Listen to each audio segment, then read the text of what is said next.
Welcome. जितने भी हमारे स्टेट पेपर 2 का एग्ज़ाम देने वाले साथी हैं, जो ज्योग्राफी से एग्ज़ाम देंगे, उनके लिए मैं जो है थ्योरी का एक मोटा-मोटी जो है रिव्यू वाला वीडियो बना दे रहा हूँ।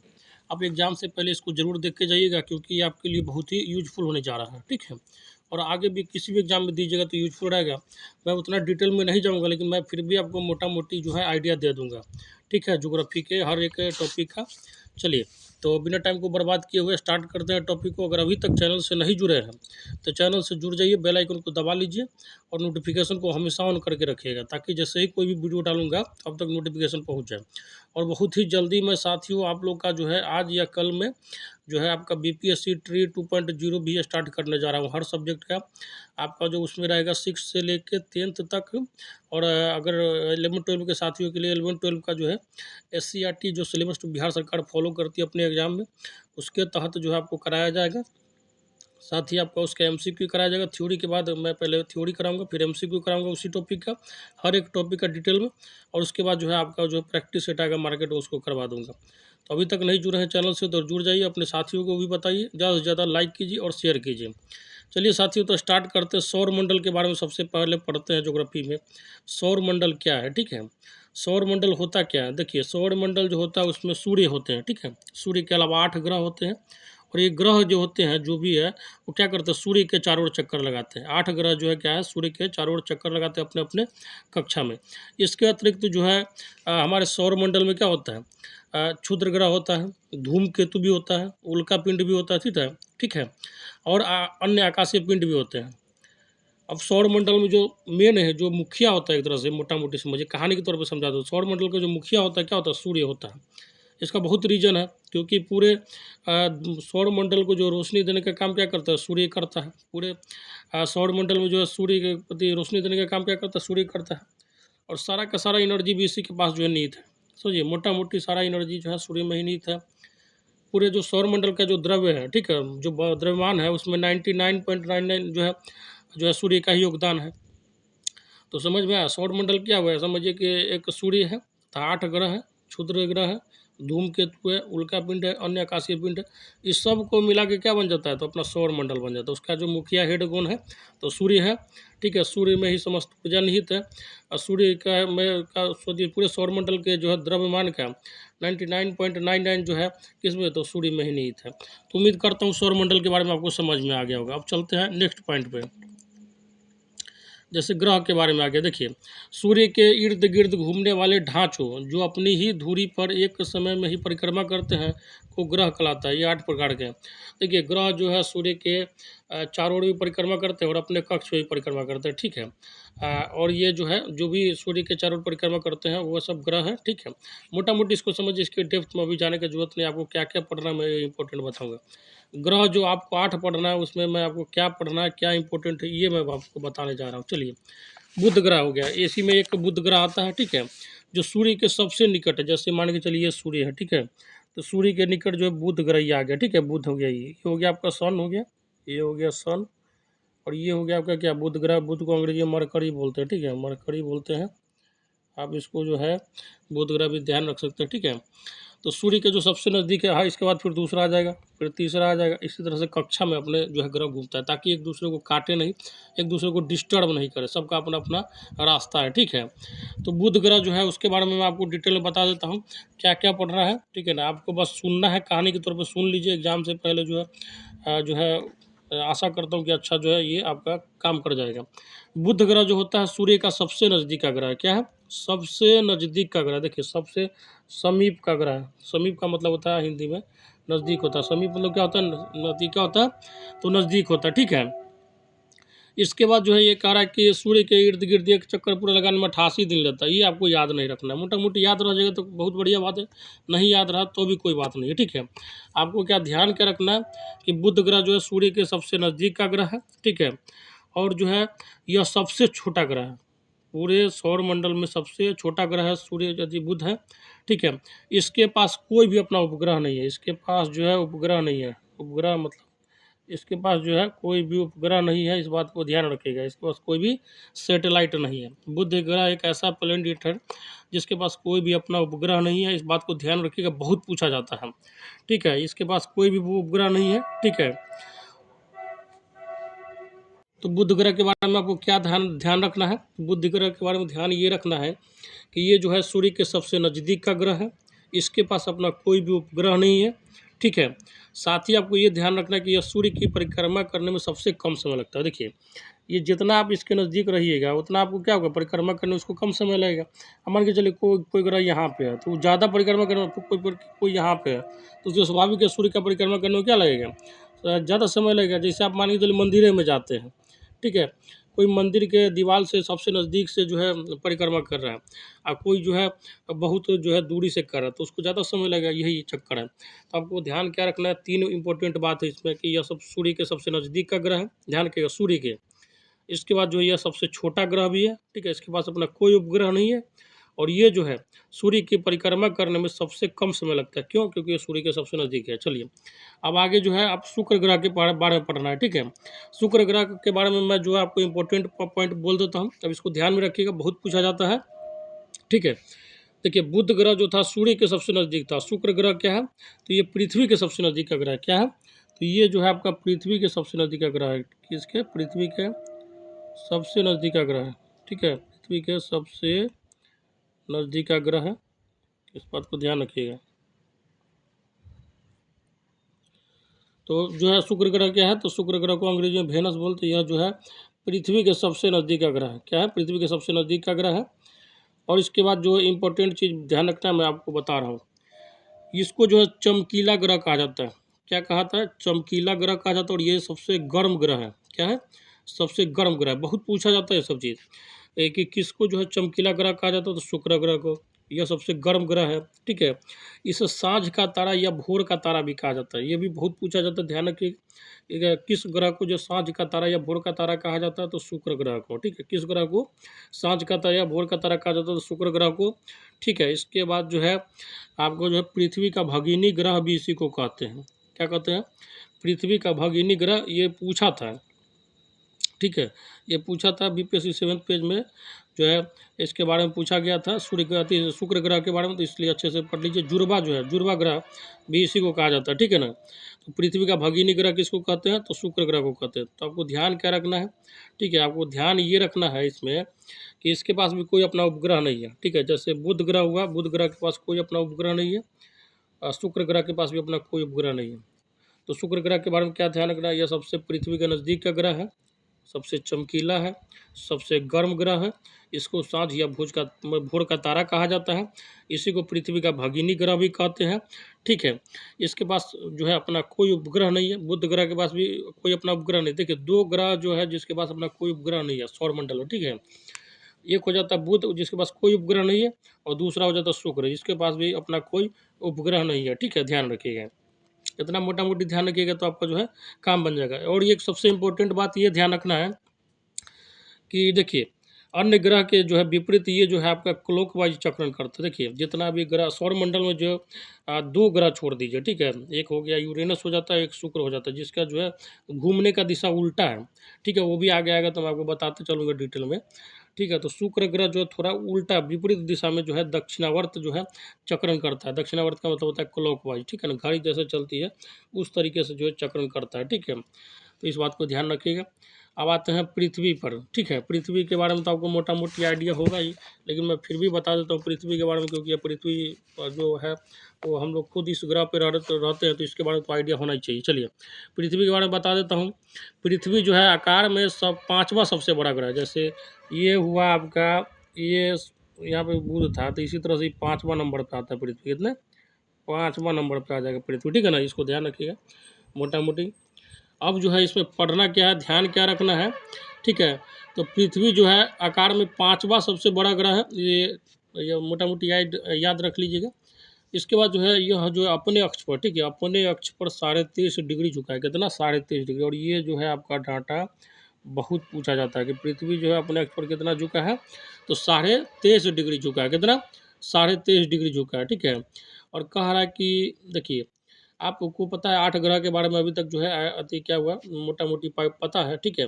भविष्य में हो सके और के बारे में भी पता चल जाए, लेकिन जो 8 ग्रह है उसमें जो मात्र एक ही ग्रह पे अभी तक जो जीवन संभव हुआ है वो है अपना पृथ्वी ग्रह, ठीक है। यहीं पे जो है जीवन संभव है। और पृथ्वी के पास एक उपग्रह है, कौन सा? तो चंद्रमा। कौन सा है? चंद्रमा जो है पृथ्वी का एक उपग्रह है, इस बात को ध्यान रखिएगा। बुध के पास और शुक्र के पास कौन सा? कोई भी उपग्रह नहीं था। इस बात को ध्यान रखिएगा। पृथ्वी का अपना एक क्या है उपग्रह? तो पृथ्वी का अपना एक उपग्रह क्या है? चंद्रमा है। ठीक है ना, इस बात को ध्यान रखिएगा। ठीक है, उसके बाद क्या कीजिएगा, ध्यान रखिएगा आपका जो है विषुवतीय व्यास और ध्रुवीय व्यास। ठीक है, दो तरह का व्यास होता है। विषुवतीय व्यास जो है आपका 12,756 जो है किलोमीटर है। ध्यान रखिएगा, मीटर नहीं याद रखिएगा, किलोमीटर में।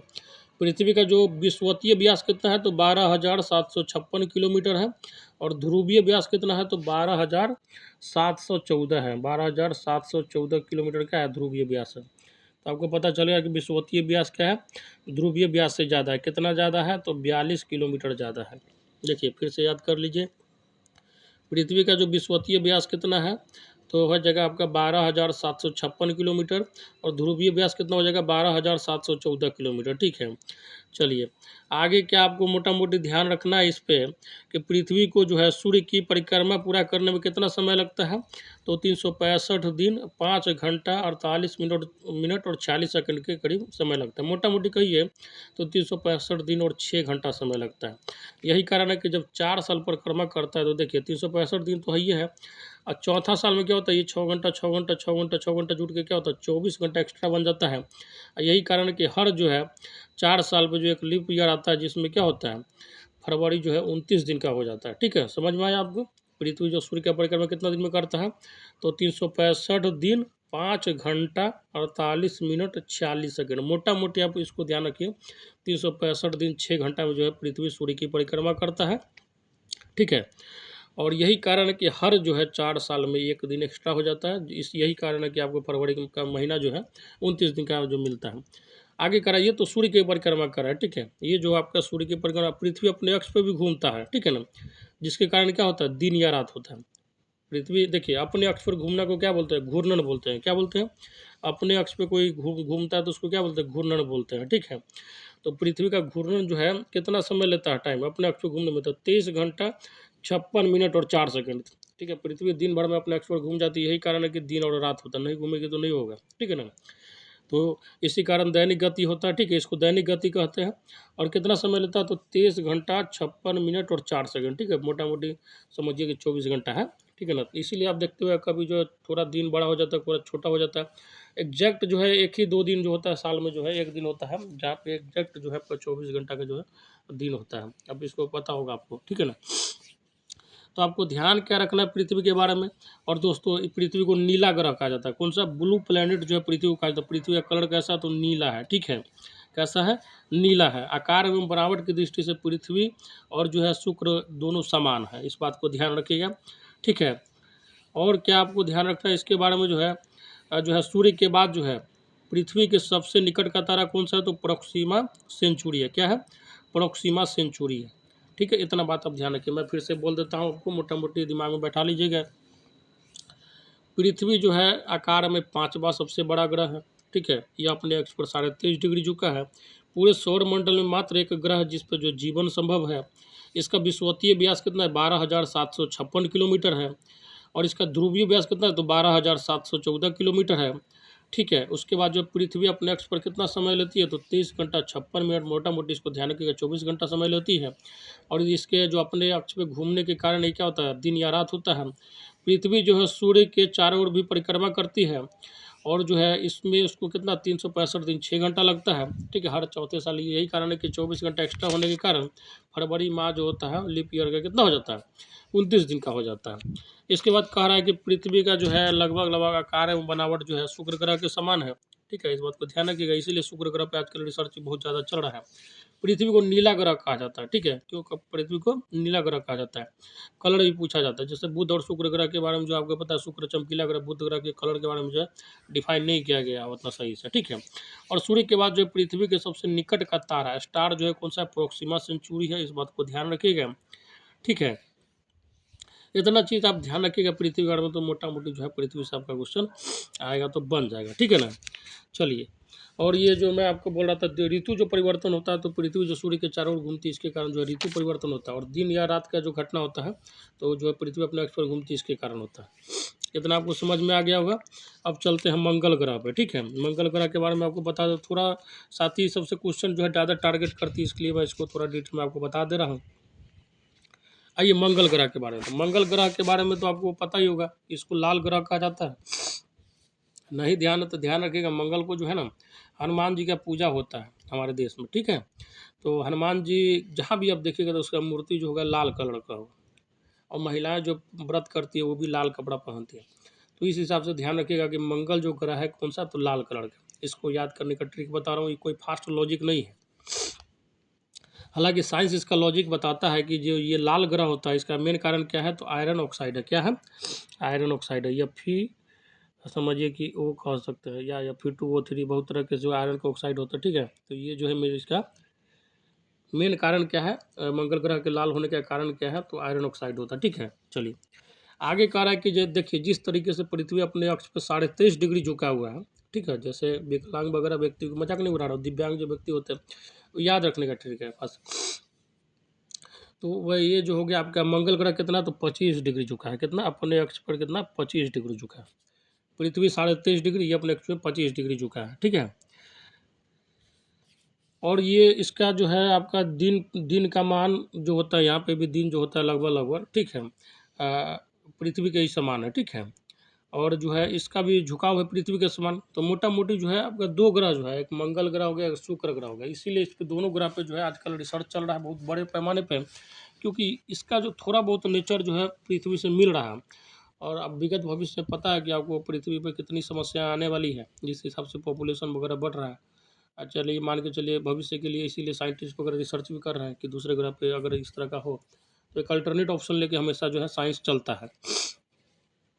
अब इसमें ध्यान क्या रखना है आपको कि ये जो है देखिए, जिस तरीके से पृथ्वी अपने अक्ष पे कितना 24 घंटे में घूमती है, तो मंगल ग्रह भी अपने अक्ष पे कितना घंटे में घुमाती है, तो 24 घंटे में घूमती है। देखिए देखिए देख रहे हैं कितना एकदम मिलावट आ रहा है। पृथ्वी 23.5 डिग्री झुका है, तो 25 डिग्री झुका है। तो मोटा मोटी सब में आ रहा है नेचर में मिलावट, इसीलिए इस पर रिसर्च कर रहा है साइंस। आगे करा कि इसके दो उपग्रह हैं।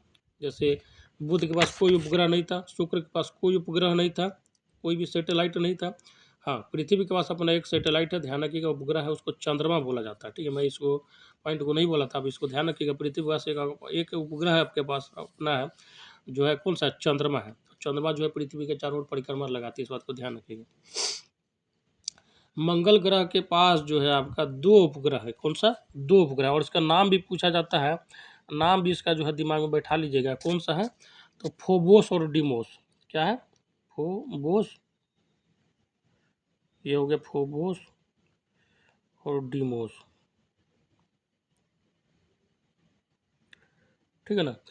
मंगल ग्रह के पास कौन सा? दो उपग्रह है, फोबोस और डिमोस, इसका नाम पूछा जाता है, इस बात को ध्यान रखिएगा।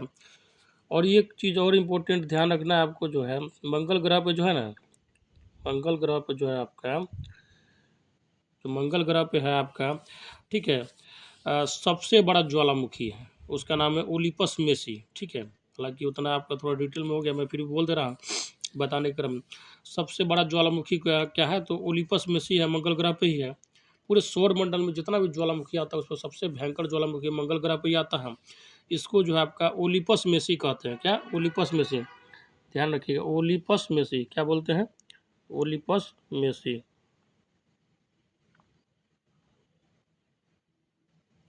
ठीक है ना। ये हो गया आपका ओलिपस मेसी। और जो है निक्स ओलंपिया, ठीक है, निक्स ओलंपिया जो है आपका, निक्स ओलंपिया जो है आपका जो है सबसे ऊंचा पर्वत है, ठीक है। पूरे माउंट एवरेस्ट जो आपका है ना, पृथ्वी का सबसे ऊंचा पर्वत कौन है, तो माउंट एवरेस्ट है, ठीक है। 8800 कुछ मीटर है, 48। तो उससे 3 गुना ऊंचा जो है निक्स ओलंपिया जो है मंगल ग्रह पे, ठीक है। ये पता लग जाएगा निक्स ओलंपिया बचे, निक्स ओलंपिया जो पर्वत है माउंट एवरेस्ट से 3 गुना, मतलब 8800 का 3 गुना कर दीजिए तो 26 किलोमीटर के करीब आपका आ जाएगा, ठीक है ना। इतना ऊंचा पर्वत कहाँ पे है, तो मंगल ग्रह पे। इस इतना बात को ध्यान रखिएगा। मोटा मोटी आपको ध्यान रखना है कि मंगल ग्रह का कलर क्या होता है, लाल होता है। किस कारण होता है? आयरन ऑक्साइड के कारण होता है। मंगल ग्रह के पास दो उपग्रह है, कौन है, तो फोबोस और डिमोस। कौन है? फोबोस और डिमोस। मंगल ग्रह भी पृथ्वी की तरह जो है अपने अक्ष पे 25 डिग्री झुका है लगभग लगभग।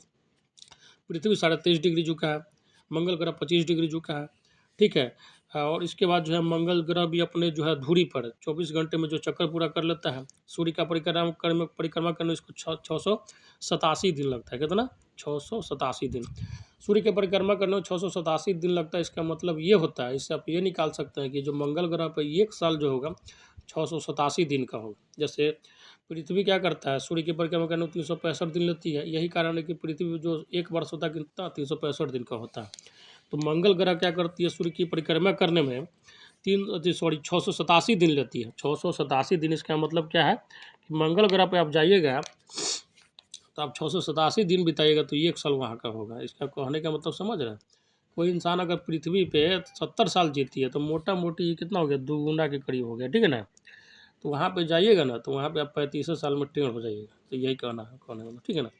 तो ये हो गया। बाकी आपका जो है वहाँ भी 24 घंटे का दिन होता है।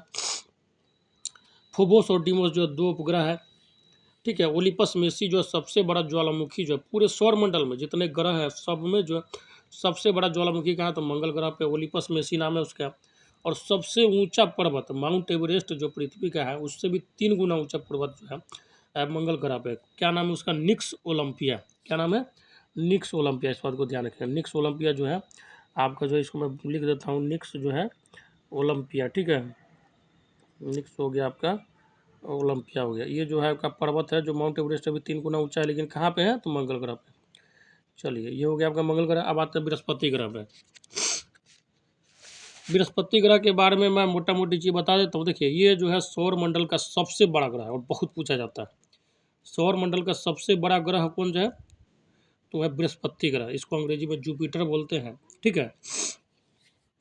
करा कि इसे अपने धुरी पर चक्कर लगाने में 10 घंटा, मतलब ये जो है यहाँ पे अपने एक्स पे 10 घंटा में घूम जाता है। तो कहने का मतलब क्या हो गया कि यहाँ पे जो है दिन कितना होगा, तो दिन जो होगा मात्र दिन रात जो होगा 10 घंटा का हो जाएगा, ठीक है। जैसे पृथ्वी जो है अपने एक्स पे 24 घंटे में घूमती है, 30 घंटा 56 मिनट में, तो पृथ्वी पर कितना होता है, दिन जो है रात मिला के कितना 24 घंटे का होता है। तो बृहस्पति ग्रह जो अपने एक्स पे 10 घंटा में घूम जाती है, सबसे कम समय लेती है अपने एक्स पे घूमने में। ये भी क्वेश्चन पूछा जा सकता है कि कौन सा ऐसा ग्रह जो अपने एक्स पे सबसे फास्ट घूमती है, तो वह बृहस्पति ग्रह, मात्र 10 घंटा। वही अगर सूर्य की परिक्रमा करने जाता है तो इसको 12 साल लगता है। 12 साल लगने का मतलब ये है कि बृहस्पति ग्रह पे आप जाइएगा तो 365 गुना 12 जितना दिन होगा ना, उतना दिन का एक साल होगा बृहस्पति ग्रह पे। तो समझ जाइए कि 60 साल अगर का व्यक्ति आपको वहाँ जीना है तो बृहस्पति ग्रह पे जो है वो 5 साल जी रहा है, ठीक है ना। बृहस्पति ग्रह के हिसाब से 5 साल जी रहा है, समझ में आया ना। इसके बाद जो एक उपग्रह या इसका ध्यान रखिएगा नाम कि ज्ञानीमीड है। ज्ञानीमीड जो है इसका एक उपग्रह है, बहुत पूछा जाता है। इसका एक उपग्रह क्या है, तो ज्ञानीमीड है, ठीक है। जो कि सभी उपग्रहों में बड़ा है। जितना भी सौरमंडल में जितने भी जो ग्रह के पास उपग्रह है, सभी जो है उपग्रह में जो है ज्ञानीमीड आपका सबसे बड़ा है। और इसका कलर जो है पीला है। चलिए, मैं आपको एक बार थोड़ा समरी करवा देता हूँ। बुध ग्रह के पास कोई उपग्रह नहीं है, बुध ग्रह के कलर के बारे में नहीं पूछा जाता। शुक्र ग्रह चमकीला ग्रह है, शुक्र ग्रह के पास भी कोई उपग्रह नहीं है, ठीक है। पृथ्वी ग्रह के पास जो है, पृथ्वी का जो है नीला कलर है ग्रह का। उसके बाद पृथ्वी का कौन सा, चंद्रमा उपग्रह है। उसके बाद आ जाइए आप मंगल ग्रह। तो मंगल ग्रह का जो कलर लाल है, इसका मेन कारण क्या है, आयरन ऑक्साइड। और इसके पास 2 उपग्रह है, फोबोस और डीमोस, ठीक है। अब आइए बृहस्पति ग्रह, यह सौरमंडल का सबसे बड़ा ग्रह है। और इसके पास एक उपग्रह है ज्ञानीमीड, जो सबसे बड़ा उपग्रह है, ठीक है, पूरे सौरमंडल में, ठीक है। इस बात को ध्यान रखिए। और इसका कलर जो है बृहस्पति ग्रह का पीला है, ठीक है, कलर पूछा जाता है। चलिए आगे है शनि ग्रह के बारे में पढ़ते हैं, ठीक है। शनि ग्रह कहता है ना कि अगर दिन खराब है, शनि ग्रह पे चल रहा है। आइए उसके बारे में पढ़िए लेते हैं। शनि जो ग्रह है आपका दूसरा सबसे बड़ा जो है ग्रह है। सौरमंडल में सबसे बड़ा ग्रह कौन है, बृहस्पति। उसके बाद कौन है, दूसरा नंबर पे शनि ग्रह आता है। इस बात को ध्यान रखिएगा, ठीक है। इसमें जो सबसे ज़्यादा पूछा जाता है कि शनि के ग्रह की विशेषता क्या है, तो इसके जो है तल के चारों ओर क्या है, वलय है, क्या है, मोटी प्रकाश की कुंडली है। शनि ग्रह के बारे में बहुत पूछा जाता है कि इसके तल के चारों ओर क्या है, वलय का होना जो है इसका सबसे बड़ा खासियत। और वलय की संख्या कितनी है, 7। संख्या नहीं पूछा जाता, बस ये पूछा जाता है कि जो है किसके तल के चारों ओर वलय है, ठीक है। तो मोटी प्रकाश की कुंडली है, तो वो जगह शनि ग्रह, ठीक है। शनि ग्रह का एक उपग्रह है, ध्यान रखिएगा। हालांकि उपग्रह जो है इसके कई हैं, बृहस्पति ग्रह के भी कई उपग्रह हैं, ठीक है, ठीक है ना। बृहस्पति ग्रह और शनि ग्रह के कई उपग्रह हैं।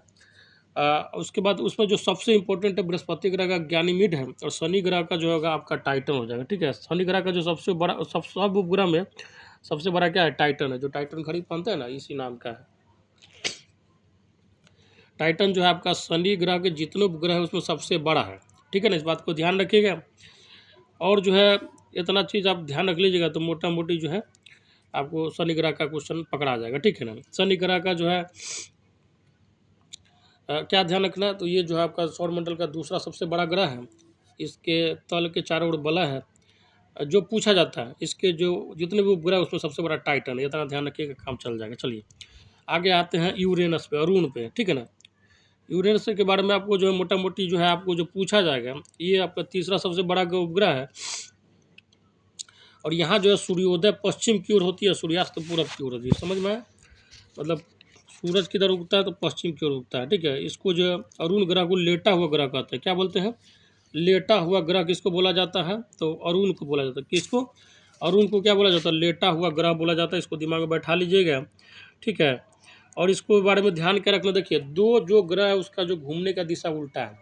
जैसे अरुण, ठीक है, अरुण और उसके बाद शुक्र ग्रह और अरुण ग्रह जो है जो भी ग्रह घूमता है उसके विपरीत दिशा में घूमता है। इस बात को दिमाग में बैठा लीजिएगा। शुक्र ग्रह और अरुण ग्रह, ठीक है, वेनस और यूरेनस दोनों अस आता है। ठीक है, जिसको इंग्लिश याद होगा उसको समझने में दिक्कत नहीं होगा। वेनस और यूरेनस का जो है घूमने का दिशा जो है अन्य ग्रहों के जो अपेक्षा उल्टा है। ठीक है, क्लॉकवाइज घूमता है। इसको हिंदी में दक्षिणावर्त बोलते हैं।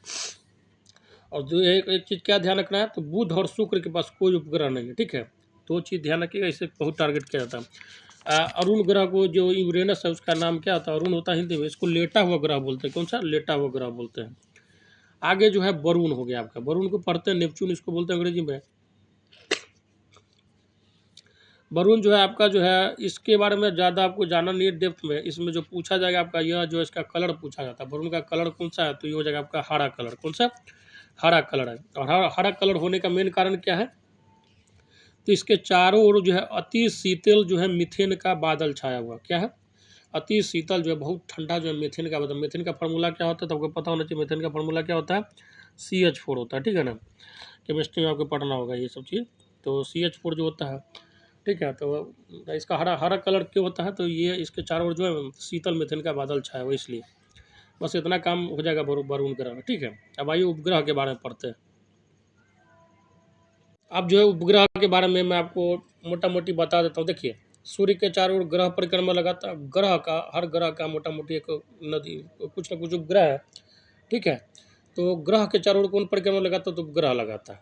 तो देखिए इससे पहले क्या हुआ था, 2006 तक, ठीक है ना, प्लूटो को ग्रह के श्रेणी में रखा गया था। लेकिन ग्रह होने का कुछ शर्त होता है। ठीक है, उसको पालन नहीं किया था। इसके कारण जो है प्लूटो को जो है आपको क्या किया गया था, जो है ग्रह के श्रेणी से निकाल के जो है दूसरे श्रेणी में रख दिया गया। ठीक है, लघु ग्रह के रूप में फिर से इसको वर्गीकृत किया गया। ठीक है, तो मतलब मेन ग्रह नहीं है। ठीक है, प्लूटो को मेन ग्रह में नहीं रखा गया, लीडिंग ग्रह में नहीं रखा गया है। समझिए कि मेन एक्टर नहीं है ये सब। ठीक है, को एक्टर हो गया प्लूटो जो है। ठीक है, चलिए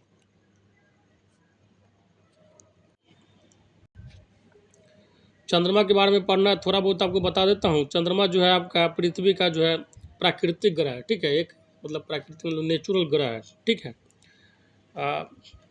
उपग्रह है, ध्यान रखिएगा। चंद्रमा जो है पृथ्वी का क्या है, तो प्राकृतिक उपग्रह है। ठीक है, चलिए आगे करा कि इस पर सबसे पहले कौन पहुंचा था, तो ध्यान रखिएगा नील आर्मस्ट्रांग तथा बज एल्ड्रिन पहुंचा था। ठीक है, हालांकि सबसे पहले पैर रखा था कौन, तो नील आर्मस्ट्रांग रखा था, तो इसलिए उसको इतिहास में ज़्यादा याद किया जाता है। आगे जो है चंद्रमा संबंधी कुछ महत्वपूर्ण आंकड़े हैं, उसको मैं बता देता हूँ। पृथ्वी से दूरी कितनी है? चंद्रमा के केंद्र से पृथ्वी के केंद्र की दूरी कितनी है? तो 3,84,400 किलोमीटर। पृथ्वी से दूरी कितनी है सतह से सतह चंद्रमा की? देखिए केंद्र से केंद्र हो गया 3,84,400 किलोमीटर, और सतह से सतह जो हो जाएगा आपको 3,76,284 किलोमीटर। ठीक है, व्यास कितना है? तो 3480 किलोमीटर है। कितना? 3480 किलोमीटर। कक्षीय गति कितना है? तो 3680 किलोमीटर पर सेकंड है। और अपनी धुरी पर घूर्णन करने का अवधि कितना है? तो 28 दिन है। चलिए इतना मोटा मोटी ध्यान रख लीजिएगा। आगे कह रहा है कि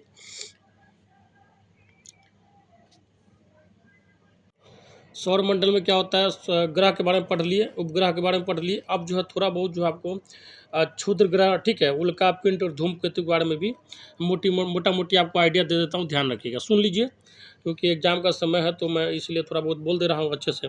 2-3 बार रिपीट कर दूंगा, आप सुन लीजिएगा। जैसे क्षुद्र ग्रह के बारे में पढ़ना होता है, ठीक है, क्षुद्र ग्रह एस्टेरॉइड को बोला जाता है, अंग्रेजी में इसको एस्टेरॉइड बोला जाता है।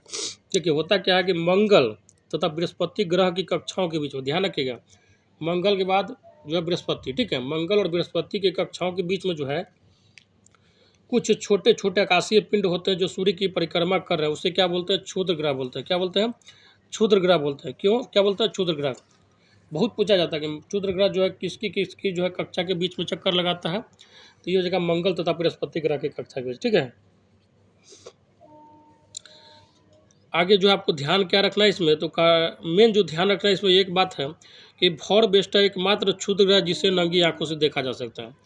उसके अलावा कोई भी ऐसा क्षुद्र ग्रह नहीं है जिसको आप नंगी आंखों से देख सकते हैं। फॉर बेस्टा क्या है, फॉर बेस्टा जो है एकमात्र जो है आपका जो है क्षुद्र ग्रह है, ठीक है। फॉर बेस्टा क्या है, एकमात्र क्षुद्र ग्रह है जो आपको, जिसको अपनी नंगी आंखों से देख सकते हैं, बाकी किसी को नहीं देख सकता। क्षुद्र ग्रह क्या होता है, तो ये मंगल तथा बृहस्पति ग्रह की कक्षाओं के बीच में क्या करता है, परिक्रमा लगाता है, ठीक है, सूर्य की। इसी को क्षुद्र ग्रह बोला जाता है, ठीक है। तो मंगल तथा बृहस्पति ग्रह की कक्षाओं के बीच में जो है कुछ छोटे छोटे आकाशीय पिंड जो है सूर्य की परिक्रमा करते हैं, उसको क्या बोलते हैं, तो उसको जो है क्षुद्र ग्रह बोलते हैं। खगोल शास्त्रियों का ऐसा मानना है कि जो है ग्रहों के विस्फोट के फलस्वरूप जो है टूटे टुकड़ों से क्षुद्र ग्रह का निर्माण हुआ था। चलिए अब धूमकेतु के बारे में बता देता हूँ। धूमकेतु क्या है, ठीक है। धूमकेतु जो हो गया आपका, देखिए होता क्या है कि सौर मंडल के छोर पर, ठीक है, बहुत ही छोटे छोटे जो है अरबों पिंड विद्यमान है जो धूमकेतु या पुच्छल तारे कहलाते हैं। क्या कहलाते हैं, धूमकेतु और पुच्छल तारे कहलाते हैं। धूमकेतु के बारे में सबसे इंपॉर्टेंट बात जो आपको ध्यान क्या रखना है कि, ठीक है, यह जो है गैस एवं धूल का संग्रह है जो आकाश में लंबी चमकदार पूंछ सहित जो है प्रकाश के चमकीले गोले के रूप में दिखाई देता है। कुल मिला के आपको ध्यान क्या रखना है कि आप इतना ज़्यादा टेंशन में नहीं आइए। धूमकेतु के बारे में आपको ध्यान क्या रखना है कि जो सबसे इम्पोर्टेंट पूछा जाता है, एक है कि धूमकेतु की पूंछ जो होती है हमेशा सूर्य से दूर होती है। क्या होती है, धूमकेतु की पूंछ जो होती है जो हमेशा सूर्य से दूर होती है। क्या होती है, धूमकेतु की पूंछ जो है हमेशा सूर्य से दूर होती है। और हेले नाम का एक धूमकेतु है जिसका परिक्रमण काल कितना 76 वर्ष है। सबसे पहले जो 1986 में देखा गया था, इससे पहले 1986 में देखा गया था, और भविष्य में कब देखा जाएगा, तो 2062 में देखा जाएगा, ठीक है ना। 1986 में 76 साल जोड़ दीजिए तो 2062 में जो है ये फिर से दिखाई देगा। कौन, हेले नाम जो है धूमकेतु।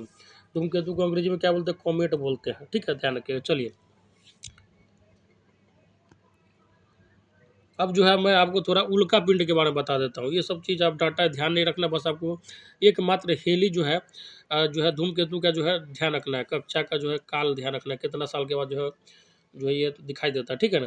तो 86 में दिखाई दिया था, 85-86 के करीब में, और 76 साल के बाद फिर से दिखाई देगा। जैसे डी एरेस्ट है तो 86 में दिखाई दिया था, कब दिखाई देगा, तो 6 साल के बाद 1992 में करीब दिखाई देता। लेकिन आपके लिए इंपॉर्टेंट क्या है, तो हेली है। हेली के बारे में ज़्यादा टारगेट किया जाता है। तो हेली जो है 1986 में दिखाई दिया था, अब कब दिखाई देगा, तो 2062 में दिखाई देगा। चलिए उम्मीद करता हूँ क्षुद्र ग्रह समझ में आ गया और धूमकेतु भी समझ में आ गया। क्षुद्र ग्रह क्या होता है, तो क्षुद्र ग्रह जो है इसके बारे में मेन ये समझना है कि मंगल एवं बृहस्पति ग्रह की कक्षाओं के बीच में कुछ आकाशीय पिंड जो होते हैं सूर्य की परिक्रमा करते हैं, उसको क्षुद्र ग्रह बोलते हैं, ठीक है। और फॉर बेस्टा एकमात्र क्षुद्र ग्रह जिसको नंगी आंखों से जो है देखा जा सकता है। धूमकेतु क्या है, तो धूमकेतु जो हो गया एक तरह से सौर मंडल के छोर पर बहुत ही छोटे छोटे अरबों पिंड विद्यमान है जो धूमकेतु या पुच्छल तारा कहलाता है। इसमें आपको ध्यान क्या रखना है कि हेले नाम का धूमकेतु जो है परिक्रमण काल 76 वर्ष पहले, मतलब 76 वर्ष है, जो कि सबसे पहले 1986 में दिखाई दिया था, अब 2062 में दिखाई देगा, ठीक है। और विशेष इसमें ज़्यादा ध्यान रखना नहीं है, ठीक है, इस बात को ध्यान रखिएगा। और धूमकेतु की पूंछ क्या होती है, हमेशा सूर्य से दूर होती है, इस बात को ध्यान रखिएगा। सूर्य की ओर नहीं होती, हमेशा सूर्य से दूर होती है, किसकी, धूमकेतु की पूंछ।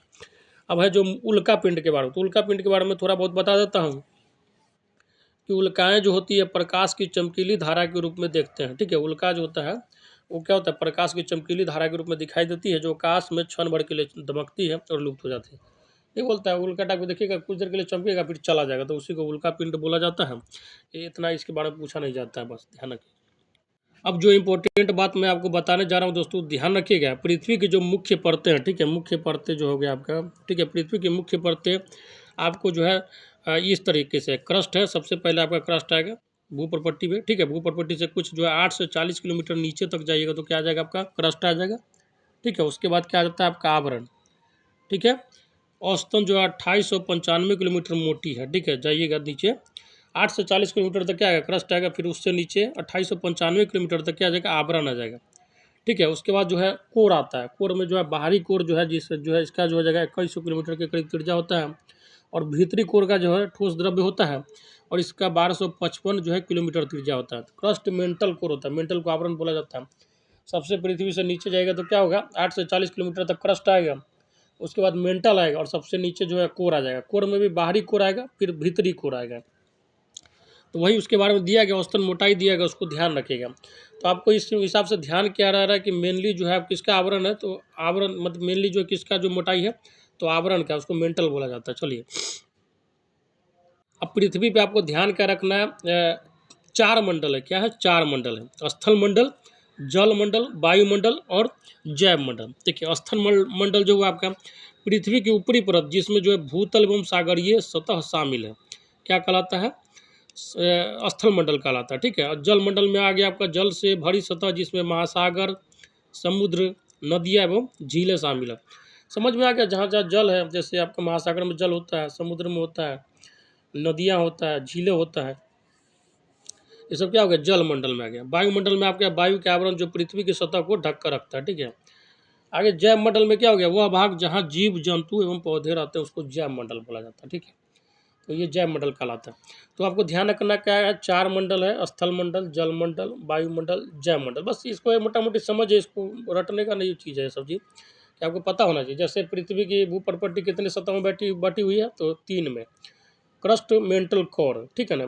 बीच वाला जो है जाता है आपका आवरण बोला जाता है। मेंटल को हिंदी में क्या बोलते हैं, आवरण बोलते हैं। 8 से 40 किलोमीटर तक कितना नीचे तक क्रस्ट है। उसके बाद जो है लगभग 3000 किलोमीटर तक क्या है, मेंटल, उसको आवरण बोला जाता है। और उसके बाद कोर आता है। कोर में भी 2 तरह का होता है, भीतरी कोर और बाहरी कोर।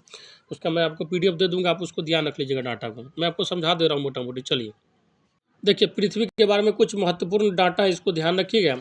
विषुवत रेखा पर इसका व्यास जो है 12,755 है, ठीक है। ध्रुव पर इसका 12,714 है, जो कि यहाँ पे 12 दिया गया है, ठीक है।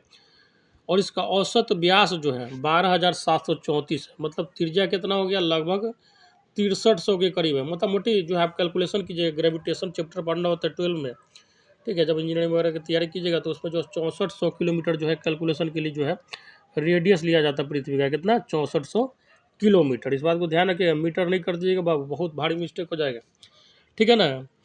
तो आपको बस इतने चीज़ ध्यान रखिए, साथ ही बाकी विशेष नहीं ध्यान रखिए। देखिए, यहाँ पे त्रिज्या दे भी गया, दे दी क्या है, दे दिया गया है। आपको ध्यान क्या रखना है, देखिए, आपको ध्यान ऐसे रखना है कि पृथ्वी का जो विषुवतीय व्यास ध्रुवीय व्यास से क्या ज़्यादा है। कितना ज़्यादा है, तो 42 किलोमीटर है। यहाँ 14 होगा साथी, ठीक है ना, ये 14 होगा डाटा। और औसत जो है कितना व्यास है पृथ्वी का विश्व, तो ये हो जाएगा 12,000 किलोमीटर। मतलब क्या होगा, त्रिज्या जो है पृथ्वी का कितना है, तो 6300 आपका 77 किलोमीटर दिखा रहा है ना, वो आपका 6400 किलोमीटर कैलकुलेशन में लिया जाता है। अब देखिए, आपको ध्यान क्या रखना है इसमें, सबसे जो इम्पोर्टेंट चीज़ है, ये देखिए, पूरा जो भूभाग का, ठीक है ना, पृथ्वी जितना भी भूभाग में फैली हुई है, उसका मोटा मोटी 29.08%, मतलब मोटा मोटी मानिए ना 30%, 29% जो है आपका जो है भूभाग, ठीक है। कितना है, पृथ्वी जितना भी है क्षेत्रफल, उसका कुल जो है जिस पे जो ज़मीन है, ठीक है, जो रहने योग्य है, ठीक है, वो कितना है, 29%। और जल वाला कितना है, तो 70.92% है। मतलब 71% भाग पे जो है पूरे पृथ्वी के जो है जल है। मतलब आपका 29% ही है जिस पे जो है जीव जंतु, पेड़ पौधा, पर्वत पर्वत जितना हो गया आपका सब है। ये आपको ध्यान रखना है। कितना, तो 71% भाग पे जल है। मतलब उसमें चाहे झील के रूप में हो, समुद्र के रूप में हो, महासागर के रूप में हो, नदी के रूप में हो, झरना के रूप में हो, जैसे भी हो, ठीक है। 71% भाग पे जल है, मात्र 29% पे ही इंसान निवास कर सकता है। पर्वत हो सकता है, ये सब चीज़ है। आगे कह रहा है कि सूर्य से औसत दूरी कितना है, ये डाटा एक बार ध्यान रख लीजिएगा। घूर्णन काल आपको पता ही है, जो अपने एक्स पर घूमता है उसको घूर्णन काल कहते हैं, 23.9 घंटा, जिसको 24 घंटा माना जाता है मोटा मोटी। परिक्रमण काल जो है आपका 365 दिन 6 घंटा होता है, तो ये 365.25 दिन दिया गया है। इतना चीज़ आप पृथ्वी बारे में ध्यान रखिए, काम चल जाएगा। अब देखिए इसका जो है बहुत पूछा जाता है, इसको ध्यान से सुन लीजिएगा, मैं बार बार नहीं बोलूँगा, एक बार मैं 102 बार बोलूँगा। देखिए पृथ्वी का संगठन, पृथ्वी जो है 100 से अधिक विभिन्न प्रकार के तत्वों से मिलकर बना है। पृथ्वी के बारे में बोल रहा है, पृथ्वी जो 100 से अधिक जो तत्वों से मिलकर बना है, उसमें कौन कौन सा जो है तत्व, 4 जो है आप याद रखिएगा, ठीक है, 4 के बारे में याद रख लीजिए। सबसे ज़्यादा जो है पृथ्वी के भूप्रपट्टी पर क्या पाया जाता है, तो ऑक्सीजन पाया जाता है, उसके बाद सिलिकॉन पाया जाता है, फिर जो हो गया आपका एल्युमिनियम और फिर आयरन पाया जाता है, ठीक है। 4 याद रखिएगा सीरियली वाइज, ठीक है। सबसे ज़्यादा क्या है, ऑक्सीजन, फिर सिलिकॉन, फिर एल्युमिनियम, फिर लोहा, ठीक है। ऑक्सीजन सबसे ज़्यादा कितना, 46.6%, सिलिकॉन 27.72%, एल्युमिनियम जो है 8 कुछ प्रतिशत, और लोहा जो है 5%। कहाँ पे, पृथ्वी के भूप्रपट्टी पे।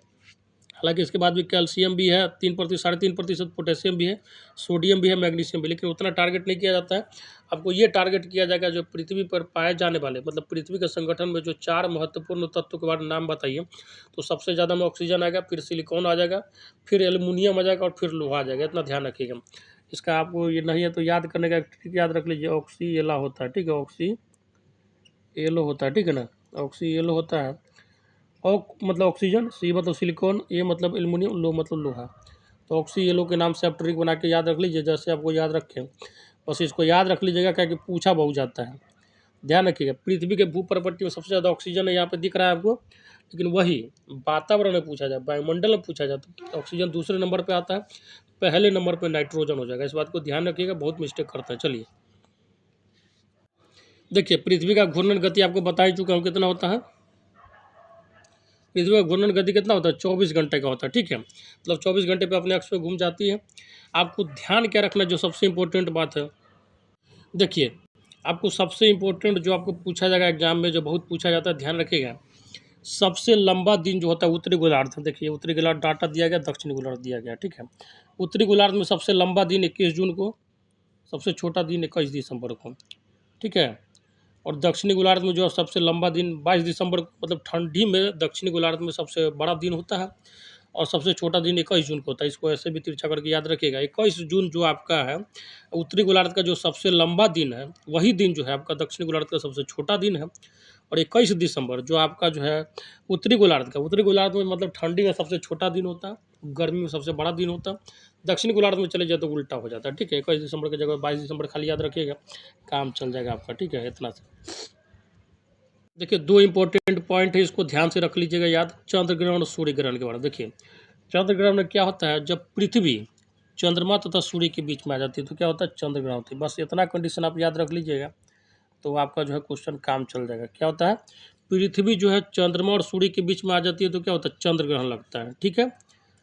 और चंद्र ग्रहण कब लगता है, तो पूर्णिमा के दिन लगता है। ये भी पूछ लिया जाता है कभी कभी, चंद्र ग्रहण कब लगता है, तो चंद्र ग्रहण केवल पूर्णिमा के दिन लगता है, किंतु प्रत्येक पूर्णिमा के दिन नहीं लगता। इस बात को ध्यान रखिएगा। चंद्र ग्रहण लगेगा तो कभी ना कभी पूर्णिमा को ही लगेगा, लेकिन ये जरूरी नहीं कि हर जो है पूर्णिमा को चंद्र ग्रहण लगेगा ही लगेगा, ठीक है। चलिए सूर्य ग्रहण के बारे में क्या ध्यान रखना है, तो सूर्य ग्रहण में क्या होता है, चंद्रमा जो है सूर्य तथा पृथ्वी के बीच में आ जाती है। भाई ये बहुत इंपॉर्टेंट है, ध्यान रखिएगा। सूर्य ग्रहण में जो है चंद्रमा को बीच में ला दीजिए, और चंद्र ग्रहण में जो है पृथ्वी को बीच में ला दीजिए, ठीक है ना। इस बात को ध्यान रखिए। चंद्र ग्रहण में किसको, पृथ्वी को बीच में ला दीजिए, क्योंकि चंदा मामा का संबंध जो हमेशा पृथ्वी से रहा है, तो चंद्र ग्रहण का बात आएगा तो उसको पृथ्वी को ला दीजिए, और सूर्य ग्रहण के बीच में चंदा मामा को ला दीजिएगा, ठीक है। आपका काम चल जाएगा। और ये जो होता है आपका क्यों होता है, तो ये जो आपका सूर्य ग्रहण जो अमावस्या के दिन होता है, ठीक है। करा कि अमावस्या के दिन जो है सूर्य ग्रहण होता है, लेकिन हर जो है अमावस्या के दिन सूर्य ग्रहण नहीं होता, यही बात होता है। और ये सूर्य ग्रहण या चंद्र ग्रहण होने का मेन कारण क्या है, तो ये जो है आपका सूर्य तथा चंद्रमा के जो है क्या होता है, ये आकर्षण बल के कारण होता है, गुरुत्वाकर्षण बल के कारण। चलिए अब वायुमंडल के बारे में आपको मैं थोड़ा बहुत आइडिया दे दूँ। देखिए वायुमंडल क्या है, आपका गैसीय आवरण है, ठीक है। गैसीय आवरण जो पृथ्वी के इर्द गिर्द होता है, आपको जैसे ही वातावरण में जाता है तो वायुमंडल ही आ जाता है। बस आपको ध्यान क्या रखना है, इसमें जो पूछा बहुत जाता है कि वायुमंडल में जो 78% जो है कौन सा तत्व है, तो नाइट्रोजन है। कौन सा, नाइट्रोजन सबसे ज़्यादा क्या है, नाइट्रोजन। उसके बाद जो है दूसरे नंबर पर ऑक्सीजन है, तीसरे नंबर पर आपका ऑर्गन हो जाता है जो कि एक अक्रिय गैस है, ठीक है। और चौथे नंबर पे जो है आपका कार्बन डाइऑक्साइड हो जाता है 0.03%। हालांकि कभी कभी 0.04% भी डाटा दिया रहता है। आपको ध्यान क्या रखना है कि वायुमंडल में सबसे ज़्यादा कौन सा, तो नाइट्रोजन, फिर ऑक्सीजन, फिर आर्गन, फिर कार्बन डाइऑक्साइड। कभी कभी ये क्वेश्चन पूछा जाता है कि अक्रिय गैस में कौन सी गैस है जो पृथ्वी के वायुमंडल में सबसे ज़्यादा है, तो कौन हो जाएगा, आर्गन हो जाएगा। 0.93 मतलब मोटा मोटी जो 1% के करीब है। और कार्बन डाइऑक्साइड जो है 0.03%, मतलब 1% का भी समझिए कि कितना हो गया, समझिए ना कि 3/100 भाग कर दीजिए, समझ रहे ना कि इतना हो गया।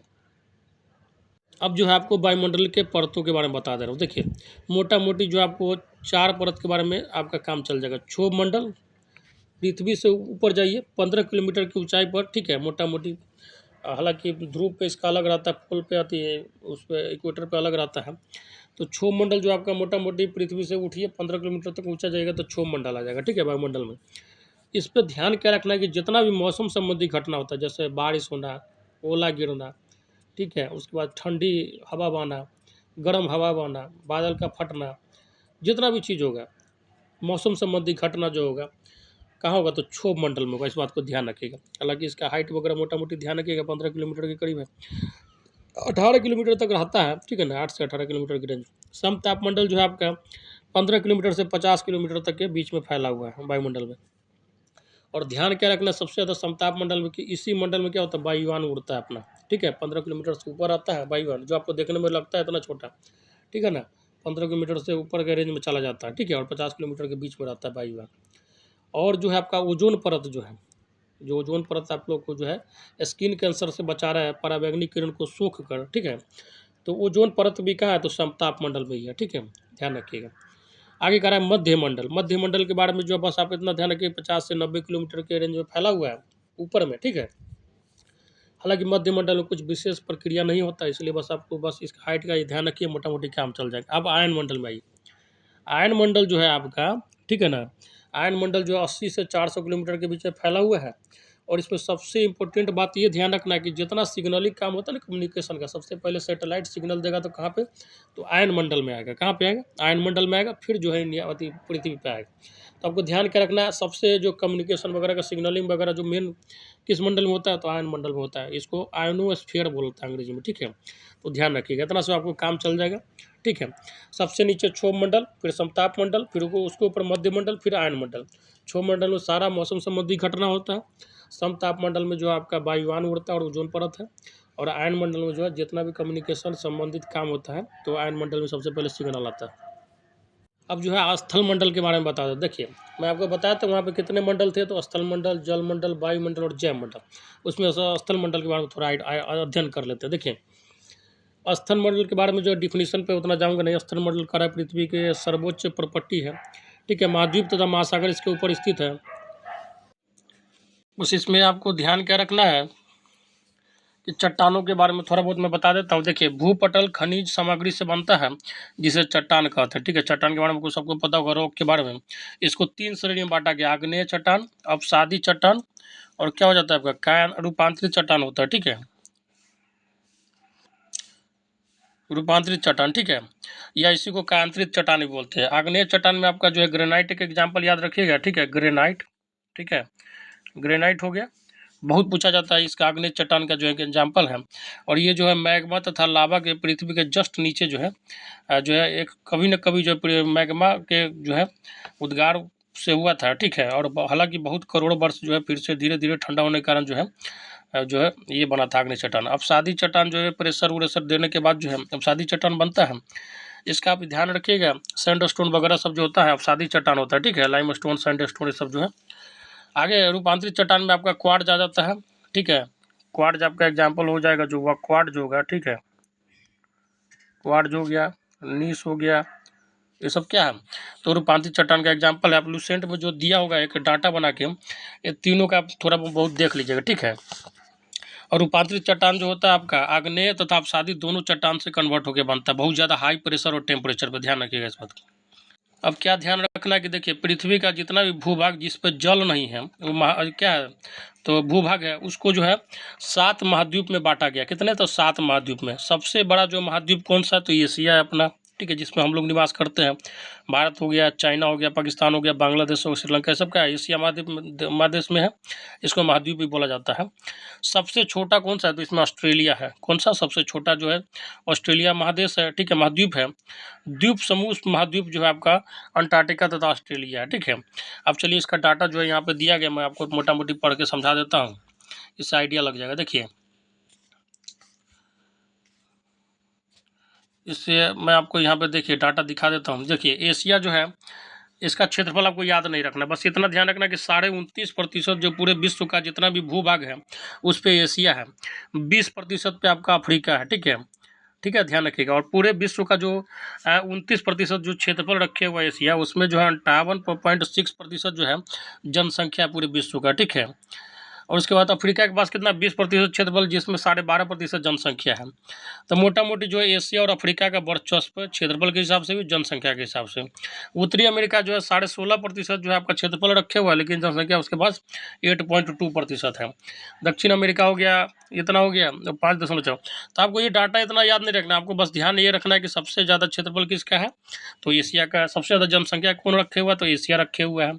दूसरे नंबर पर अफ्रीका है, फिर उत्तरी अमेरिका हो जाता है, फिर दक्षिणी अमेरिका हो जाता है, फिर अंटार्कटिका हो जाता है, ठीक है। अंटार्कटिका की जनसंख्या वाला तो कुछ है ही नहीं आइडिया, ठीक है। यूरोप हो गया, उसके बाद ऑस्ट्रेलिया हो गया, ठीक है ना। तो ये 7 महाद्वीप हो गया, जिसमें सबसे बड़ा कौन है, तो एशिया, सबसे छोटा कौन है, तो ऑस्ट्रेलिया। ये बात ध्यान रखिएगा। अब जो है विश्व के प्रमुख पर्वतमालाएं को ध्यान रखिए। जैसे हिमालय का जो है एशिया में कौन सा है, तो हिमालय का है, ठीक है। काराकोरम वाला एशिया में पड़ जाता है आपका। एंडीज जो है आपका कौन सा, दक्षिण अमेरिका में पड़ जाता है, ठीक है। आल्प्स यूरोप में, ठीक है। और रॉकीज जो है आपका उत्तरी अमेरिका में, ठीक है। दक्षिण अमेरिका में क्या है, तो एंडीज है, और रॉकीज क्या है, उत्तरी अमेरिका में। बहुत पूछा जाता है, ध्यान रखिएगा। दक्षिण अमेरिका में क्या है, दक्षिण अमेरिका में क्या है, तो एंडीज है, और उत्तरी अमेरिका में रॉकीज है, और यूरोप में आल्प्स है, और भारत में एशिया पता होगा आपका हिमालय है। आगे कह रहा है कि विश्व के जो प्रमुख पर्वत शिखर, ठीक है। इसमें आपको ध्यान क्या रखना है, इतना कुछ नहीं ध्यान रखना है आपको, ध्यान बस ये रखना है कि मैं जो बता रहा हूँ बस उतना ध्यान रखिएगा, काम चल जाएगा आपका, ठीक है। सबसे ज़्यादा जो प्रमुख पर्वत शिखर में ध्यान क्या रखना है, तो माउंट एवरेस्ट के बारे में ध्यान रखना है। ये एशिया में है, ठीक है, और नेपाल तिब्बत के बॉर्डर पे है। इसका जो है ऊंचाई कितना, 8848 मीटर। सबसे जो प्रमुख जो टॉप लेवल का हाइट का पर्वत शिखर कौन है, तो माउंट एवरेस्ट है। कितना, तो इसका हाइट कितना है, 8848 किलोमीटर है। और K2 जो है आपका गॉडविन ऑस्टिन किसका, इसका हाइट कितना है, तो 8611 मीटर है। इस बात को ध्यान रखिएगा, माउंट एवरेस्ट जो है आपका भारत में नहीं है, नेपाल और तिब्बत के बॉर्डर पे। इस बात को ध्यान रखिएगा, नहीं तो अक्सर लड़के गलती कर जाते हैं कि भारत की सबसे ऊंची पॉइंट कौन है, तो माउंट एवरेस्ट मार दी है, 8848 मीटर नहीं। अब भारत का जो सबसे ऊंचा है वो है आपका काराकोरम 2, इसको K2 बोला जाता है, गॉडविन ऑस्टिन। कितना है इसका ऊंचाई, 8611 किलोमीटर। कंचनजंगा जो है आपका नेपाल भारत के बॉर्डर पर पड़ता है, इसका जो है 8586, मतलब सबसे ज़्यादा ऊंचाई किसका है एशिया में, तो माउंट एवरेस्ट का है। फिर क्या है, गॉडविन ऑस्टिन का है, K2 का, उसके बाद कंचनजंगा का है। बाकी आपको इतना चीज़ नहीं ध्यान रखना है। देखिए, धौलागिरी जो है नेपाल में पड़ता है, इसका इतना हाइट है। नंदा पर्वत भारत में है, ठीक है, नंदा देवी। ये मैं आइडिया के लिए बता दे रहा हूँ, हालांकि इतना आप जो है नहीं याद रखिएगा। मैकिंगले जो है उत्तरी अमेरिका में है, ठीक है। अलास्का वाले क्षेत्र में इसका हाइट इतना है। चलिए, हो जाएगा काम। आपको ध्यान बस ये रखना कि जो सबसे ऊंचा माउंट एवरेस्ट है, फिर उसके बाद कंचनजंगा है, ठीक है ना। काराकोरम, उसके बाद कंचनजंगा है। माउंट एवरेस्ट जो है आपका भारत का नहीं है। अगर भारत का सबसे ऊंचा पूछा जाए तो वो जगह आपका काराकोरम, ठीक है, K2 हो जाएगा। लेकिन पूरे एशिया का पूछा जाए तो माउंट एवरेस्ट हो जाएगा। अब देखिए, अब एक चार्ट बना के आपको दिया गया है, ठीक है। आपको जो है महाद्वीप दे दिया गया है। जैसे अफ्रीका महाद्वीप का सबसे बड़ा देश कौन सा है, तो सूडान। इसकी राजधानी खार्तूम है, हालांकि उतना राजधानी के डेप्थ में नहीं जाना है, देख लीजिएगा मोटा मोटी एक बार। अफ्रीका का जो सबसे बड़ा देश सूडान है, सबसे छोटा देश मेओटो है। और सबसे ज़्यादा जो इम्पोर्टेंट पूछा जाता है कि जो है अफ्रीका का सबसे ऊंचा पर्वत कौन है, तो माउंट किलीमंजारो है, बहुत पूछा जाता है। इस बात को ध्यान रखिएगा, किलीमंजारो जो है सबसे ऊंचा जो है क्या है आपका, अफ्रीका का है। एशिया का सबसे ऊंचा माउंट एवरेस्ट है, मैं पहले ही बता चुका हूँ। लेकिन भारत का सबसे ऊंचा पूछा जाए तो K2 हो जाएगा। ऑस्ट्रेलिया का सबसे ऊंचा क्या हो जाएगा, तो माउंट कोस्यूस्को है, ठीक है। ये भी बहुत पूछा जाता है। देखिए, मात्र 2228 मीटर ऊंचा है माउंट कोस्यूस्को को, ठीक है। यूरोप का सबसे ऊंचा पॉइंट कौन सा है, तो माउंट एलब्रूस है, ठीक है। उत्तरी अमेरिका का कितना है, उत्तरी अमेरिका का सबसे ऊंचा है आपका माउंट मैकिनले, और दक्षिण अमेरिका का है ओजस डेल सलाडो। पूछा जाता है अंटार्कटिका का विंसन माफी। इसमें आपको ध्यान रखना है कौन सा सबसे ज़्यादा जो पूछा जाता है, ये अफ्रीका का जो सबसे ऊंचा कौन सा है, तो माउंट किलिमंजारो बहुत पूछा जाता है। एशिया का सबसे ऊंचा माउंट एवरेस्ट बहुत पूछा जाता है। हाँ, दक्षिण अमेरिका का सबसे ऊंचा कौन सा है, तो ओजस डेल सेलोडो, ये भी बहुत पूछा जाता है। उत्तरी अमेरिका का माउंट मैकिनले, यूरोप का एल्ब्रुस और अंटार्कटिका के विंसन माफी। इतना ध्यान रखिएगा, सबसे ऊंचा पर्वत ध्यान रख लीजिएगा। देखिए, एशिया का सबसे बड़ा देश चीन, आपको पता ही है क्षेत्रफल वाइज। ऑस्ट्रेलिया का सबसे बड़ा देश कौन है, ऑस्ट्रेलिया है, ठीक है, राजधानी इसकी कैनबरा है। सबसे छोटा देश आपका नेहरू हो जाता है यहाँ पे। एशिया महादेश का जो है सबसे छोटा देश कौन सा है, तो मालदीव है।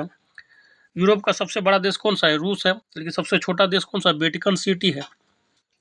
उत्तरी अमेरिका का सबसे बड़ा देश कौन सा है, कनाडा है, ठीक है, और इससे भी विश्व में क्षेत्रफल के हिसाब से दूसरे नंबर पर आता है कनाडा।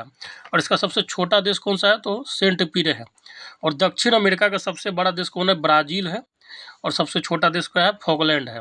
इतना चीज़ मोटा मोटी आपको आइडिया लग जाएगा। अफ्रीका का सबसे बड़ा देश सूडान, हालांकि अल्जीरिया वगैरह रहता है, इसमें मुझे लगता है थोड़ा बहुत डाउट है, लेकिन आप इसको देख लीजिएगा। एशिया का सबसे बड़ा देश चीन है, ऑस्ट्रेलिया का ऑस्ट्रेलिया, यूरोप का रूस हो जाएगा, उत्तरी अमेरिका का कनाडा, और दक्षिण अमेरिका का ब्राज़ील।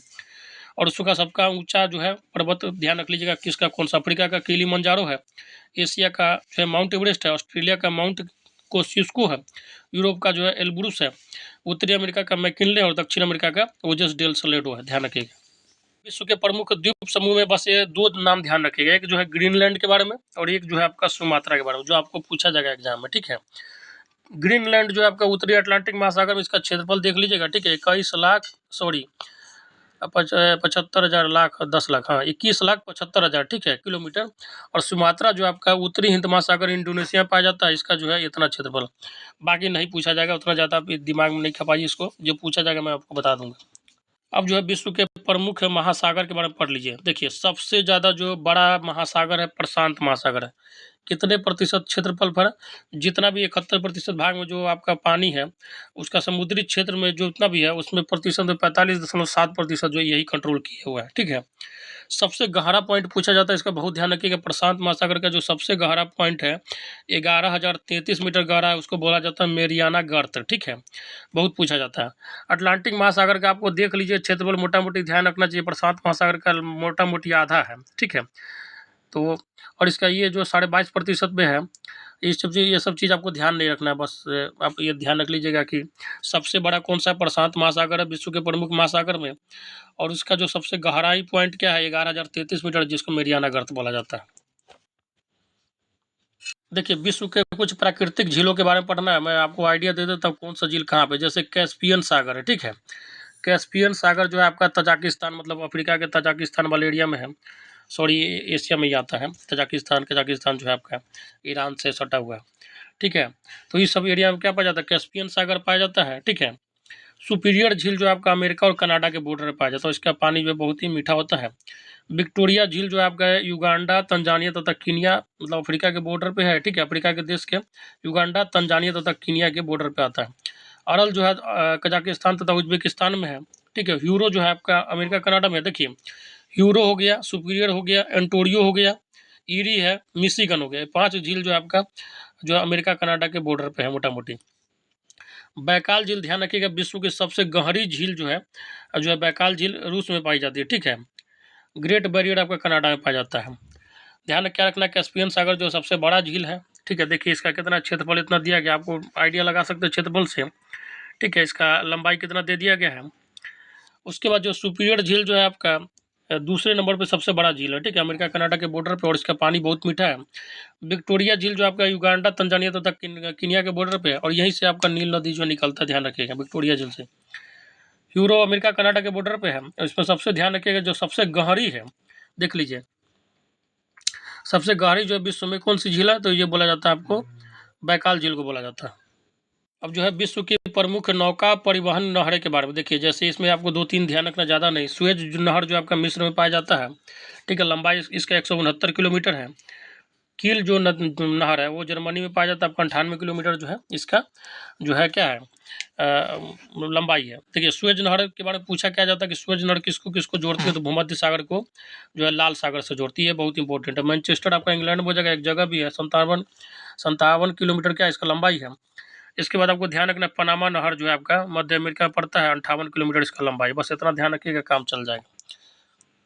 विश्व के जो है प्रमुख जलप्रपात के बारे में बस एक का नाम याद रखना है, बाकी कुछ नहीं याद रखना। एंजल जलप्रपात, ठीक है, सबसे जो है बड़ा जलप्रपात है। कितना है इसका लंबाई, तो 979। विश्व का सबसे जो है बड़ा जलप्रपात कौन है, तो एंजल जलप्रपात है। बस इसको इतना ध्यान रखिएगा, इससे ज़्यादा कुछ नहीं ध्यान रखना है, इसी से काम चल जाएगा आपका।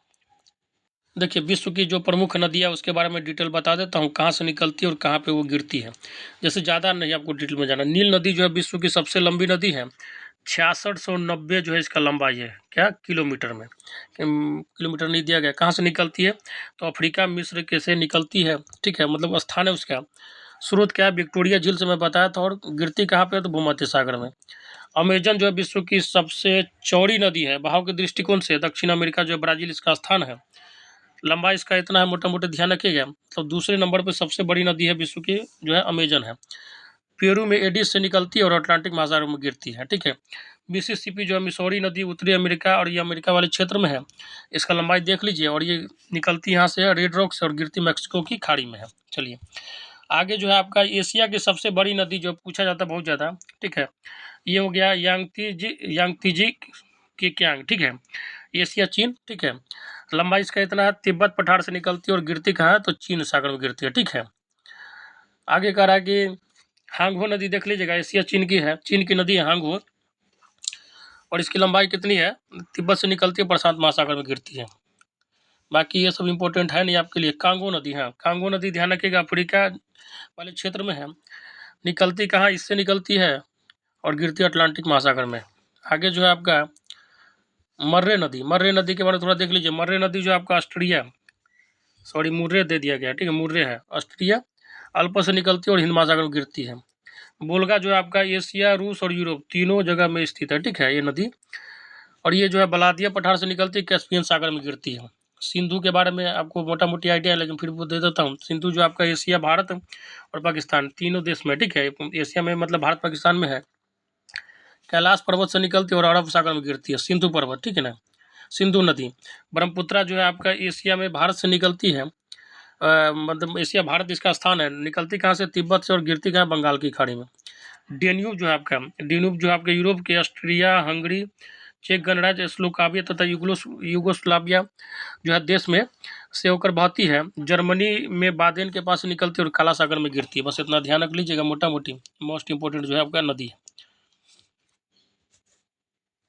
देखिए देश तथा उनकी संसद के बारे में थोड़ा बहुत बता देता हूँ, क्या क्या इंपॉर्टेंट है, क्या पूछा जाता है। देखिए अफगानिस्तान का जो संसद का नाम है शोरा है, ठीक है, और बांग्लादेश का जातीय संसद है। जो पूछा जाता है मैं बता दे रहा हूँ, ठीक है। भूटान का कभी कभी पूछ लिया जाता है, तसुंगडू उसको बोला जाता है। जैसे अपने यहाँ संसद बोला जाता है ना, उसी तरह से वहाँ संसद का नाम जो जहाँ पे नेता वगैरह बैठ के डिसीजन लेते हैं उसको क्या बोला जाता है, शोरा बोला जाता है अफगानिस्तान में। ऐसे भी ध्यान रख सकते हैं, अफगानिस्तान में बहुत शोर का माहौल रहता है तो इसको शोरा बोला जाता है। बांग्लादेश में जातीय संसद है, भूटान तसुंगडू हो जाएगा।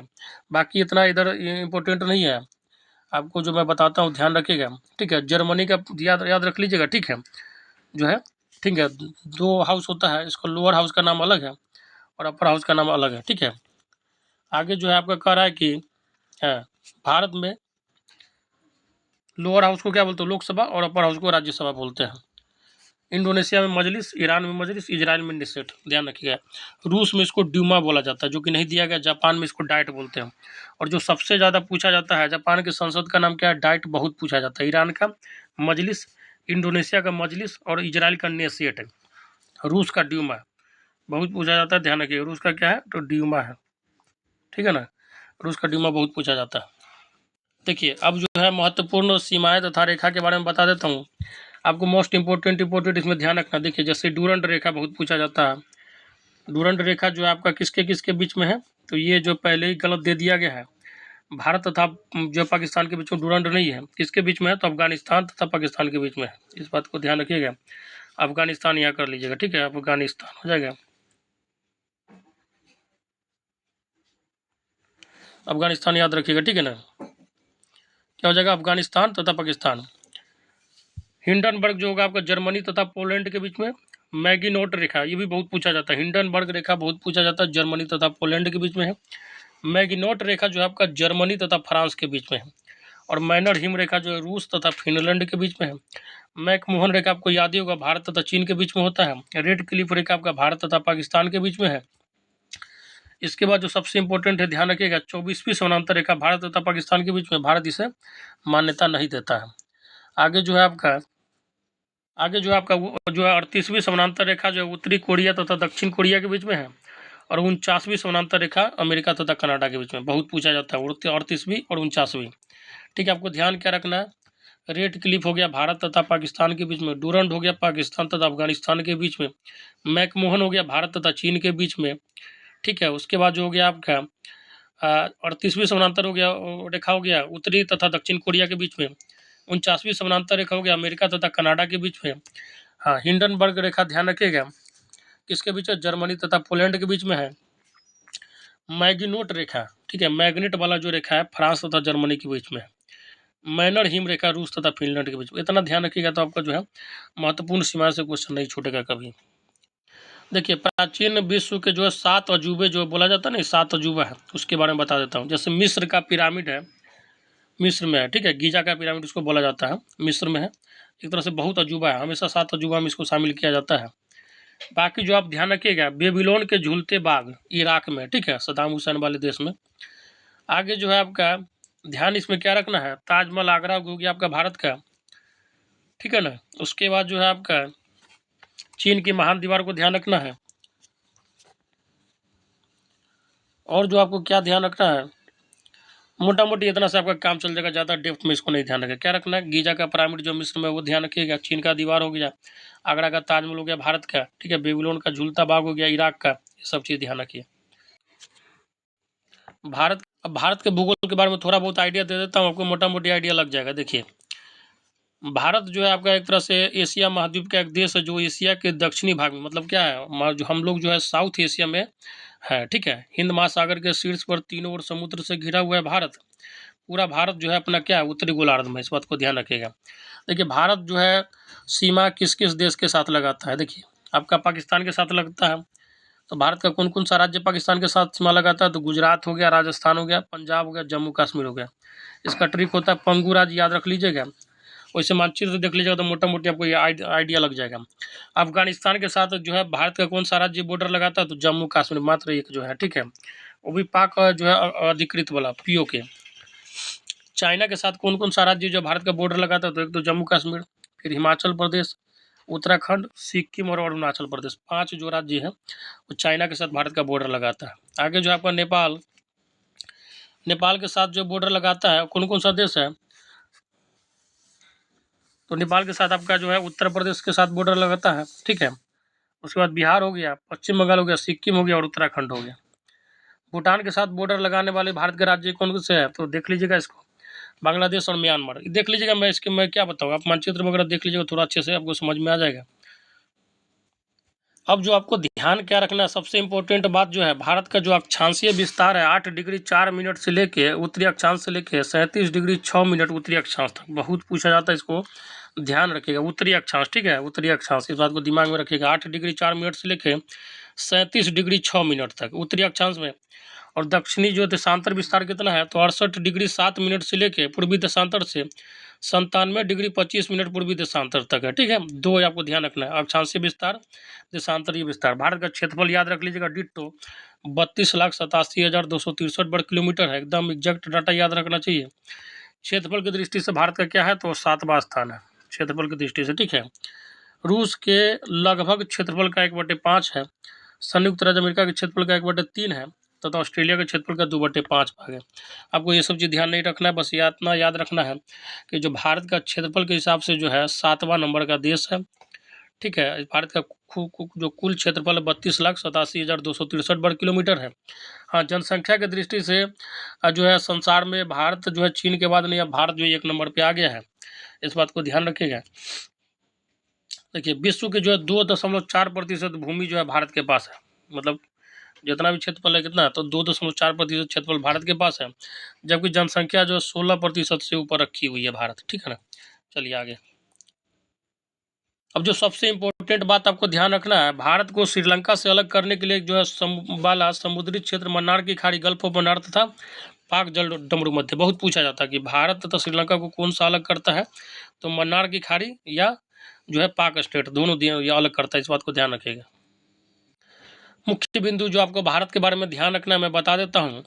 कर्क रेखा जो है ट्रॉपिक ऑफ कैंसर जो है भारत के बीचों बीच से होकर गुजरती है, ठीक है। उसके बाद ध्यान रखना है कि भारत का जो मानक समय है, जो स्टैंडर्ड समय है भारत का क्या है, इलाहाबाद के पास नैनी जगह से लिया गया 82.5 डिग्री पूर्वी है, ठीक है। 82.5 डिग्री पूर्वी है भारत का जो है पूर्वी है, इस बात को ध्यान रखिएगा। इलाहाबाद के नैनी जो है जगह से लिया गया है, मतलब पूरा स्टैंडर्ड टाइम कैलकुलेट कहाँ किया जाता है, तो एग्जैक्ट जो है आपका इलाहाबाद के नैनी जगह से, ठीक है। बाकी आप पूरे इंडिया में जाएंगे तो कुछ ना कुछ मिनट या सेकंड का अंतर आ ही जाएगा, लेकिन एग्जैक्ट जो आपका घड़ी का टाइमिंग है वो इलाहाबाद के नैनी जगह से मिलता है। कितना 82.5 डिग्री जो है पूर्वी है। यह ग्रीनविच मध्य जो है रेखा समय से कितना 5.5 डिग्री 5.5 घंटा आगे है, ठीक है ना। GMT टाइम इसको बोला जाता है। देखिए इंडिया में जो टाइम होता है वो IST है, इंडियन स्टैंडर्ड टाइम। और जैसे मैच वगैरह होता है तो मान के चलिए कि आपका टाइमिंग दिया है 9:30 बजे सवेरे GMT दिया गया, तो इंडियन जो है टाइम के हिसाब से क्या बजेगा, कितना बजे हो जाएगा, 5.5 घंटा ऐड कर दीजिए उसमें, तो 9:30 में जो है 5.5 घंटा ऐड कीजिएगा तो कितना हो जाएगा, लगभग 15 बज जाएगा, तो ये हो जाएगा 3 बजे आपका शाम में मैच होगा, ठीक है। तो उम्मीद करता हूँ समझ में आ गया होगा। ये भी पूछा जाता है कि देखिए ग्रीनविच मध्य जो समय है जो है IST से कितना आगे है, तो 5.5 घंटा आगे है। अब ध्यान क्या रखना है आपको, भारत की जो लंबाई है उत्तर से दक्षिण ध्यान रख लीजिएगा 3214 किलोमीटर है, और पूर्व से पश्चिम जो 2933 किलोमीटर, मतलब उत्तर से जो है दक्षिण लंबाई भारत का ज़्यादा है। बहुत इंपॉर्टेंट ऐसा पूछा जाता है। आगे कह रहा है कि भारत की जो समुद्र सीमा कितनी है, तो 7516.6 किलोमीटर लंबी है, जबकि स्थलीय सीमा कितनी है, 15,200 किलोमीटर लंबी है। आगे कह रहा है कि भारत की जो मुख्य भूमि की तट रेखा कितनी है, तो 6100 किलोमीटर है। ध्यान रखिएगा समुद्री सीमा पूछा जाए तो 7516.6 किलोमीटर, ठीक है। स्थल सीमा 15,200 किलोमीटर, और मुख्य भूमि की तट रेखा कितनी है, तो 6100 किलोमीटर हो जाएगा। क्षेत्रफल की दृष्टि से क्या है, राजस्थान सबसे बड़ा राज्य आपको पता होगा। क्षेत्रफल की दृष्टि से गोवा जो है भारत का सबसे छोटा राज्य है। क्षेत्रफल की दृष्टि से उत्तर प्रदेश भारत का सबसे बड़ा राज्य है, सॉरी जनसंख्या की दृष्टि से, जनसंख्या की दृष्टि से सिक्किम जो है भारत का सबसे छोटा राज्य है। बाकी सारा पॉइंट आप रीड कर लीजिएगा साथियों। क्षेत्रफल की दृष्टि से अंडमान निकोबार द्वीप समूह सबसे बड़ा केंद्र शासित प्रदेश है। क्षेत्रफल की दृष्टि से लक्षद्वीप सबसे छोटा है। जनसंख्या सबसे ज़्यादा किसका है, तो दिल्ली का है केंद्र शासित प्रदेश में। और जनसंख्या जो सबसे कम किसका है केंद्र शासित प्रदेश में, तो लक्षद्वीप का है। मध्य प्रदेश जो है भारत का सबसे बड़ा पठारी राज्य है, जहाँ पे सबसे ज़्यादा जो पठार वगैरह है। राजस्थान जो है भारत का सबसे बड़ा मरुस्थलीय राज्य है। अब जो सबसे इंपॉर्टेंट ध्यान रखना है कि भारत में जो द्वीपों की कुल संख्या कितनी है, 248, जिसमें बंगाल की खाड़ी में 223 है, तो अरब सागर में 25 द्वीप है, ठीक है।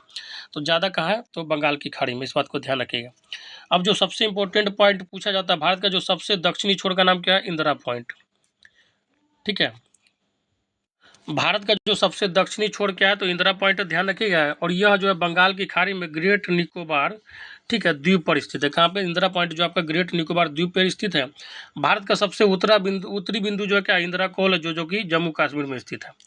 पूर्वी घाट को कोरामंडल तट के नाम से जानते हैं। पूर्वी घाट में आपका कौन कौन सा जो है राज्य आ जाता है, तो ध्यान रखिएगा आंध्र प्रदेश, पश्चिम बंगाल, तमिलनाडु, उड़ीसा।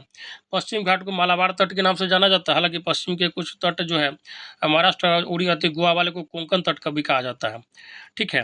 तो आपको मोटा मोटी ध्यान रखिए पश्चिम भाग में कौन कौन सा राज्य है, तो आपका महाराष्ट्र से शुरू कीजिए, गुजरात, महाराष्ट्र, गोवा, कर्नाटक, केरल जो आपका पश्चिमी राज्य हो जाता है। आगे कह रहा है कि भारत के जिन राज्यों से होकर कर्क रेखा गुजरती है, ध्यान रखिएगा गुजरात, राजस्थान, मध्य प्रदेश, छत्तीसगढ़, झारखंड, पश्चिम बंगाल, त्रिपुरा और मिजोरम। इसका ट्रिक होता है मित्र पर गमछा झाड़।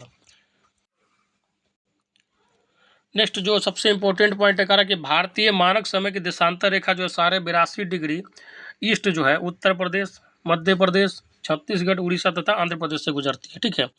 इस बात को ध्यान रखिएगा। उत्तर प्रदेश की सीमा जो सबसे अधिक 8 राज्यों को छूती है, एक मोटा मोटी इसको गुजार दीजिएगा नज़र से। भारत में जो है सर्वाधिक नगरों वाला राज्य उत्तर प्रदेश है, जबकि मेघालय में सबसे कम नगर है। सबसे ज़्यादा जो जनसंख्या जो नगर में किस राज्य का है, तो महाराष्ट्र का हो जाएगा, जबकि सबसे कम जो है जनसंख्या नगर में किसका है, तो सिक्किम का है, ठीक है। बाकी जो है आपको ध्यान रखिएगा, भारत का जो सबसे लंबा राष्ट्रीय राजमार्ग संख्या जो है 7 है, जो कि बनारस से कन्याकुमारी तक जाता है। हालांकि इसको अपडेट कर लीजिएगा, क्योंकि ये सब पुराना डाटा वगैरह भी रहता है। चलिए आगे जो है आपको जो सबसे ध्यान रखना है कि सबसे पहले जो भारत में मानसून कहाँ प्रवेश करती है, तो केरल में करती है 5 जून के करीब। और भारत की जो सबसे लंबी तट रेखा गुजरात की है, फिर आंध्र प्रदेश की और फिर महाराष्ट्र की। इस बात को ध्यान रखिए, सबसे लंबी तट रेखा किसकी है, तो गुजरात की, फिर आंध्र प्रदेश की। देखिए मुख्य फसलों में जो है आपको मैं बता देता हूँ, उसको याद कैसे रखना है। जैसे चावल में सबसे ज़्यादा जो पश्चिम बंगाल का है, दूसरा तीसरा नंबर याद नहीं रखना है, टॉप नंबर का याद रखिए। सबसे ज़्यादा चावल किस में होता है, तो पश्चिम बंगाल में, गेहूँ उत्तर प्रदेश में, मक्का मध्य प्रदेश में, बाजरा राजस्थान में, ज्वार जो है महाराष्ट्र में, गन्ना आपका उत्तर प्रदेश में, कपास गुजरात में, तिलहन मध्य प्रदेश में और दलहन मध्य प्रदेश में। मतलब 1 नंबर वाला ध्यान रख लीजिएगा, कौन से खदान का कहाँ पे उत्पादन होता है, ये पूछा जाता है। कपास सबसे ज़्यादा कहाँ, गुजरात पे। दाल तिलहन कहाँ, मध्य प्रदेश में। गन्ना उत्तर प्रदेश में। ज्वार कहाँ, महाराष्ट्र में। बाजरा राजस्थान में। मक्का मध्य प्रदेश में। गेहूँ उत्तर प्रदेश में और चावल पश्चिम बंगाल में। बस इसको मैं पीडीएफ दे दूंगा आपको, बता रहा हूँ कि कैसे याद करना है। 1 नंबर का याद रखिए, बाकी जो है 2-3 नंबर तक याद नहीं रखना। इसी तरह से आपको क्या ध्यान रखना है कि चाय सबसे ज़्यादा आसाम में होता है भारत में, कॉफ़ी कर्नाटक में, रबर केरल में, रेशम जो है कर्नाटक में, तंबाकू में मुझे थोड़ा बहुत डाउट है, हालांकि आंध्र प्रदेश होना चाहिए। इसको देख लीजिएगा आप डाटा इसका, क्योंकि जल्दीबाजी में मैं आप लोगों को बता रहा हूँ, क्योंकि समय आप लोगों के पास भी नहीं एग्जाम है। आलू सबसे ज़्यादा उत्तर प्रदेश में, लौंग जो है केरल में, काली मिर्च केरल में, लाल मिर्च आपका तमिलनाडु में, सुपारी केरल में और हल्दी जो आंध्र प्रदेश में। भारत की जो है कुछ प्रमुख बहुउद्देशीय परियोजना है, उसके बारे में बता दे रहा हूँ मैं। इंपॉर्टेंट बता रहा हूँ, बाकी आपको समय होगा अगर रटने का कैपेसिटी तो आप रट लीजिएगा। जो सबसे इंपॉर्टेंट जो पूछा जाता है, हीराकुंड जल विद्युत परियोजना जो उड़ीसा में है, ठीक है, महानदी पे है। सरदार सरोवर परियोजना भी बहुत पूछा जाता है, किस किस राज्य से मतलब जुड़ा हुआ है, तो महाराष्ट्र, राजस्थान, गुजरात और जो है आपका मध्य प्रदेश से। नर्मदा नदी पे है। कौन सा सरदार सरोवर परियोजना किस नदी पे है, तो नर्मदा नदी पे है। तथा कह रहा है कि यह भारत की सबसे बड़ी जो है मानव निर्मित झील है। कौन सी, तो वो कह रहा है कि जो इसका जलाशय इंदिरा सागर के नाम से भी जाना जाता है, ठीक है, सरदार सरोवर परियोजना का। इसको पढ़ लीजिएगा, हालांकि पीडीएफ दे दूंगा। सरदार सरोवर जो है परियोजना पूछा जाता है किस नदी पे है, तो नर्मदा नदी पे है। और इसके जलाशय का नाम इंदिरा सागर के नाम से भी जाना जाता है। यह भारत की सबसे मानव निर्मित झील कौन सी है, तो इंदिरा जो है झील है, सागर। जो इम्पोर्टेंट है मैं आपको बता देता हूँ, नर्मदा सागर परियोजना जो है नर्मदा नदी पे है, मध्य प्रदेश इससे लाभान्वित राज्य है। इंदिरा गांधी जो है नहर परियोजना राजस्थान में है, रावी, ब्यास और सतलज नदी पे। आगे फरक्का परियोजना बहुत पूछा जाता है, पश्चिम बंगाल में है, ठीक है। और नेक्स्ट जो है आपका दामोदर घाटी परियोजना, दामोदर घाटी जो परियोजना है आपका, ठीक है, पश्चिम बंगाल इससे लाभान्वित राज्य है। दामोदर घाटी परियोजना जो आपको पता होना चाहिए, पश्चिम बंगाल इससे लाभान्वित राज्य, पश्चिम बंगाल में बिहार, ठीक है। दामोदर घाटी जो परियोजना है, ये जो है अमेरिका के टेनेसी घाटी परियोजना से इसका जो है कंपेरिजन किया जाता है। कंपेरिजन नहीं करना चाहिए, हालांकि उसी कॉन्सेप्ट को जो है अमेरिका के टेनेसी घाटी परियोजना का कॉन्सेप्ट उठा के दामोदर घाटी परियोजना बनाया गया था। इडुक्की परियोजना जो आपका केरल राज्य लाभान्वित और पेरियार नदी पे है, ठीक है। भाखड़ा नांगल बहुत पूछा जाता है, किस नदी पे है, कौन सी नदी पे, तो सतलज नदी पे है, ठीक है। और इससे लाभान्वित राज्य कौन सा है, तो हरियाणा, पंजाब और राजस्थान, ठीक है। आगे इसमें ध्यान क्या रखना है आपको कि यह जो है विश्व का दूसरा सबसे बड़ा बांध है, 226 मीटर है इसकी जो है लंबाई है, ठीक है। एवं इसका जलाशय गोविंद सागर झील है कहलाता है। आगे जो आपको ध्यान रखना है, ध्यान रख लीजिएगा, इसमें जो है आप इम्पोर्टेंट जो है आपका काकड़ा पारा परियोजना जो ताप्ती नदी पे है, ठीक है। उकाई परियोजना ताप्ती नदी पे, बाकी ज़्यादा उतना नहीं पूछा जाता। कोसी परियोजना आपको पता है, वो कोसी नदी पे बिहार में। साबरमती परियोजना साबरमती नदी पे है, गुजरात जो है इससे लाभान्वित राज्य है। रिहंत परियोजना उत्तर प्रदेश में, ये पूछा जाता है। सोन की सहायक जो है इसका जलाशय गोविंद सागर जो है गोविंद बल्लभ पंत सागर है। आगे जो आपको पूछा जाएगा, टिहरी बांध परियोजना बहुत पूछा जाता है, ध्यान रखिए, किस नदी पे है, तो भागीरथी पे नदी पे है और उत्तराखंड जो इससे लाभान्वित राज्य है। नागार्जुन सागर परियोजना बहुत पूछा जाता है, आंध्र प्रदेश में जो है ये परियोजना है और कृष्णा नदी पे है। तुंगभद्रा जो है आपका आंध्र प्रदेश कर्नाटक में, और ये जो है तुंगभद्रा नदी पे है। शिव समुद्रम बहुत पूछा जाता है, ध्यान रखिएगा, कर्नाटक राज्य जो है में है और कावेरी नदी पे है, भारत का सबसे पुराना जो है, ठीक है। अब जो है प्रमुख राष्ट्रीय उद्यान व अभ्यारण्य के बारे में बता रहा हूँ। जैसे देखिए, भीम बांध जो आपका मुंगेर में है, ठीक है। गौतम बुद्ध वन्य जीव अभ्यारण्य गया में हो गया, राजगीर हो गया राजगीर में, और संजय गांधी जैविक उद्यान पटना में हो गया। हालांकि एक वाल्मीकि वन्य जीव अभ्यारण्य जो है पश्चिम चंपारण में, वो भी इंपॉर्टेंट है, पूछा जाता है। तो ये बिहार का हो गया। आप इसलिए इसको देख के जाइएगा, बिहार वाला भी देख लीजिएगा, क्योंकि बिहार का एग्जाम है स्टेट का, तो हो सके ज्योग्राफी से रिलेटेड पूछ दे। असम में जो बहुत जो फेमस है वो है आपका काजीरंगा और मानस, ठीक है। काजीरंगा एक सिंग वाले गैंडे के लिए फेमस है, इसको ध्यान रख लीजिएगा। आगे जो अरुणाचल प्रदेश में जो बहुत पूछा जाता है वो है नामदफा। उत्तर प्रदेश में जो पूछा जाता है दूधवा और चंद्रप्रभा, ध्यान रख लीजिएगा। लखीमपुर खीरी में जो है दूधवा और चंद्रप्रभा जो है आपका वाराणसी में है। उत्तराखंड का जो मोस्ट इंपोर्टेंट है जिम कॉर्बेट, मात्र याद रखिए, काम चल जाएगा, नैनीताल में है। उड़ीसा में सिमलीपाल है, बहुत इंपॉर्टेंट है, ध्यान रखिएगा। तमिलनाडु में आपका मुदुमलाई जो है वन्य जीव अभ्यारण्य है, और वेदांतगल पक्षी अभ्यारण्य है, जिसमें मुदुमलाई जो है इंपॉर्टेंट है। आंध्र प्रदेश में जो इंपॉर्टेंट है आप ध्यान रखिएगा, कावल याद रख लीजिएगा और पाखाल याद रख लीजिएगा, ठीक है। बाकी कोल्लेरू एक याद रख सकते हैं, कावल और पाखाल पूछा जाता है। कर्नाटक में जो इंपॉर्टेंट है आपको ध्यान क्या रखना है, कर्नाटक में जो इंपॉर्टेंट है उसमें आप याद रखिएगा, एक बांदीपुर याद रख लीजिएगा, उसके बाद सोमेश्वर और तुंगभद्रा याद रखिएगा, और नागरहोल भी पूछा जाता है कभी कभी। नेक्स्ट जो आपको केरल में याद रखना है, सबसे इंपॉर्टेंट जो है पेरियार, बहुत पूछा जाता है, ठीक है। इडुक्की पे है, ठीक है, बहुत पूछा जाता है, इसको ध्यान रखिएगा। गुजरात में जो आपका गिर याद रखिएगा, और नल सरोवर होता है, हालांकि नहीं दिया गया, नल सरोवर याद रख लीजिएगा। जम्मू कश्मीर में जो इंपॉर्टेंट है दाचीग्राम है, ठीक है, दाचीग्राम वन्य जीव अभ्यारण्य का है, तो जम्मू कश्मीर में। पश्चिम बंगाल में जो आपका सुंदरबन, एकदम आंख मूंद के याद कर लीजिएगा। जल्दापाड़ा है लेकिन नहीं पूछा जाता है, सुंदरबन कन्फर्म में पूछा जाता है। झारखंड जो में जो है आपका हजारीबाग जो है, ध्यान रख लीजिएगा। आगे जो है एमपी में बहुत जो है आपका कुछ कुछ इंपॉर्टेंट है, मैं बता रहा हूँ, याद रख लीजिएगा। पंचमढ़ी याद रखिएगा, माधव रख लीजिएगा। कान्हा किसली जो है आपका वहीं पे है, गांधी सागर वहीं पे, बांधवगढ़ वहीं पे है, पन्ना वहीं पे, पन्ने में हीरा का खान भी है, सतपुड़ा है, ठीक है। इतना ध्यान रख लीजिएगा, आपका काम चल जाएगा। आगे आपका छत्तीसगढ़ में आ जाइए, छत्तीसगढ़ में आपका इंद्रावती याद रख लीजिएगा, ठीक है। उसके बाद जो है आपका तगोई पिंगला वन्य जीव अभ्यारण्य याद रख लीजिएगा, काम चल जाएगा। महाराष्ट्र में जो सबसे ज़्यादा पूछा जाता है पेंच राष्ट्रीय उद्यान, ठीक है, बोरीबिली तो जगह आपको पता भी होगा। राजस्थान में रणथंभौर बहुत पूछा जाता है, ध्यान रखिएगा। हिमाचल प्रदेश में जो है आपका रोहला याद रख लीजिएगा। अंडमान निकोबार में जो है रॉस आइलैंड, काम चल जाएगा इससे। आप जो है बंदरगाह जो है, देखिए पूर्वी जितना भी साइड है उसका जो है बंगाल की खाड़ी में गिरता है, और पश्चिमी जो है अरब सागर में। जैसे मुंबई जो आपका पश्चिम साइड में अरब सागर में गिरेगा, कोलकाता पूर्वी साइड में बंगाल की खाड़ी में, कोची आपका पश्चिम साइड में अरब सागर में, कांडला जो आपका पश्चिम साइड कच्छ की खाड़ी में, ठीक है। चेन्नई जो है बंगाल की खाड़ी में, ठीक है। मुर्मू गाँव जो है आपका अरब सागर में पश्चिम साइड में है, गोवा। मंगलौर जो हो गया कर्नाटक पश्चिम साइड में अरब सागर में, तुतकोरिन जो है हिंद महासागर में, और विशाखापत्तनम जो आपका बंगाल की खाड़ी में गिरती है, ठीक है। ये सब समुद्री बंदरगाह। पारादीप जो है बंगाल की खाड़ी में, नौवा सोबा जो है अरब सागर में, एन्नौर जो है अरब सागर पूर्व में। ध्यान रख लीजिएगा, मोटा मोटी आइडिया लग जाएगा। प्रमुख बंदरगाहों की संख्या कितनी है भारत में, तो 12 है। पश्चिम तट पर कितने, 6 है, और पूर्वी तट पे 5 है। जैसे प्रमुख नदियों का जो है उद्गम स्थली पूछा जाता है, सिंधु नदी कहाँ से निकलती है, इसको ध्यान रखिएगा, मानसरोवर झील से निकलती है, ठीक है। गंगा जो है आपका भागीरथी और अलकनंदा का संगम स्थल है, ठीक है, वहाँ से निकलती है, ठीक है। और गिरती कहाँ पे है, तो ध्यान रखिएगा, ये बंगाल की खाड़ी में गिरती है, ठीक है। ब्रह्मपुत्रा जो है मानसरोवर झील के जो समीप स्थित चिमा युंग टुंग हिमानी से निकलती है। सतलज जो नदी है मानसरोवर झील के समीप स्थित रॉकस ताल से निकलती है, और ये जो है भारत के बाहर से निकलती है, ठीक है ना, ध्यान रखिएगा। ब्रह्मपुत्रा हो गया आपको, उसके बाद हो गया सिंधु नदी और सतलज नदी, सब भारत के बाहर निकलती है। पूछा जाता है किसका उद्गम स्थल जो भारत के बाहर है। रावी जो है आपका कांगड़ा जिले में रोहतांग दर्रे के समीप, ब्यास जो है रोहतांग दर्रे के समीप, ठीक है, हिमाचल प्रदेश में रोहतांग दर्रा पड़ता है। झेलम जो आपका झेलम जो आपका बेड़ेनाग कश्मीर के समीप शेषनाग झील से निकलती है, ठीक है, इसको याद रखिएगा, जैसे शेषनाग काटता है तो आपको झेलना पड़ जाएगा।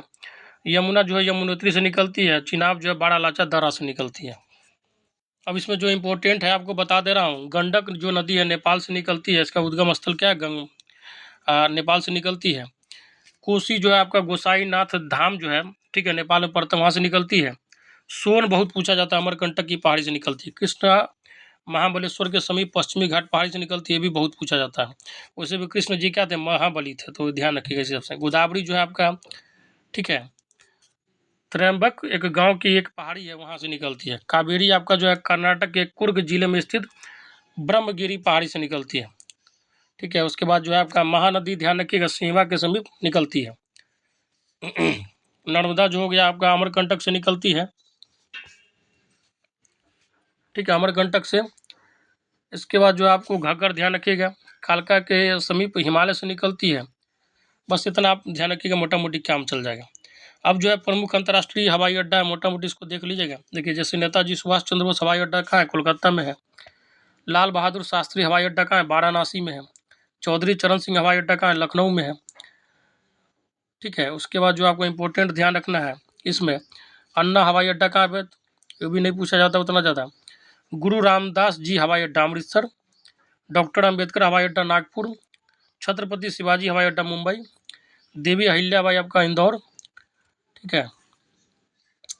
बाकी जो है आपका इसमें जो है सरदार जो है वल्लभ भाई पटेल हवाई अड्डा अहमदाबाद, ठीक है। कैंपे गौड़ा अंतर्राष्ट्रीय हवाई अड्डा बेंगलुरु। हाँ, जो पूछा जाता है ज़्यादातर, इंदिरा गांधी हवाई अड्डा नई दिल्ली में, ठीक है। और जवाहरलाल नेहरू के नाम पे कहाँ है, मुंबई में, ठीक है। गोपीनाथ बारदोली हवाई अड्डा गुवाहाटी में। राजीव गांधी का हैदराबाद में, देखिए राजीव गांधी का हैदराबाद में, इंदिरा गांधी का दिल्ली में, और जवाहरलाल नेहरू का मुंबई में। वीर सावरकर हवाई अड्डा जो है पोर्ट ब्लेयर में। तो ये था साथियों आपका जो है मोटा मोटी जो है जितना ज़्यादा हो सका है कंप्लीट ज्योग्राफी का जो है आपका मैराथन वीडियो है। आप केवल इसको 1-1.5 घंटा का वीडियो देख के चले जाइएगा, तो किसी भी एग्जाम में आप इंडिया के एग्जाम में बैठेगा तो मोटा मोटी 80% जो है आप क्वेश्चन ज्योग्राफी का टेकल कर लीजिएगा, ठीक है। तो इसको जरूर देखिएगा, मस्ट वॉच वीडियो है आपका एग्जाम से पहले। और साथियों, अगर चैनल को लाइक नहीं किया तो लाइक कर दीजिएगा, शेयर जरूर कीजिएगा, सब्सक्राइब कर दीजिएगा, क्योंकि बहुत मेहनत से एक वीडियो बनाने में लगता है, 3 से 4 घंटा का टाइम लगता है, उसके बाद ऐसा वीडियो तैयार होता है। तो एग्जाम से पहले जरूर देखें, मस्ट वॉच वीडियो है, वेरी वेरी इंपॉर्टेंट सेशन है। एक वीडियो आपका ज्योग्राफी का सारा कॉन्सेप्ट क्लियर कर देगा, तो जरूर देख के जाए। धन्यवाद।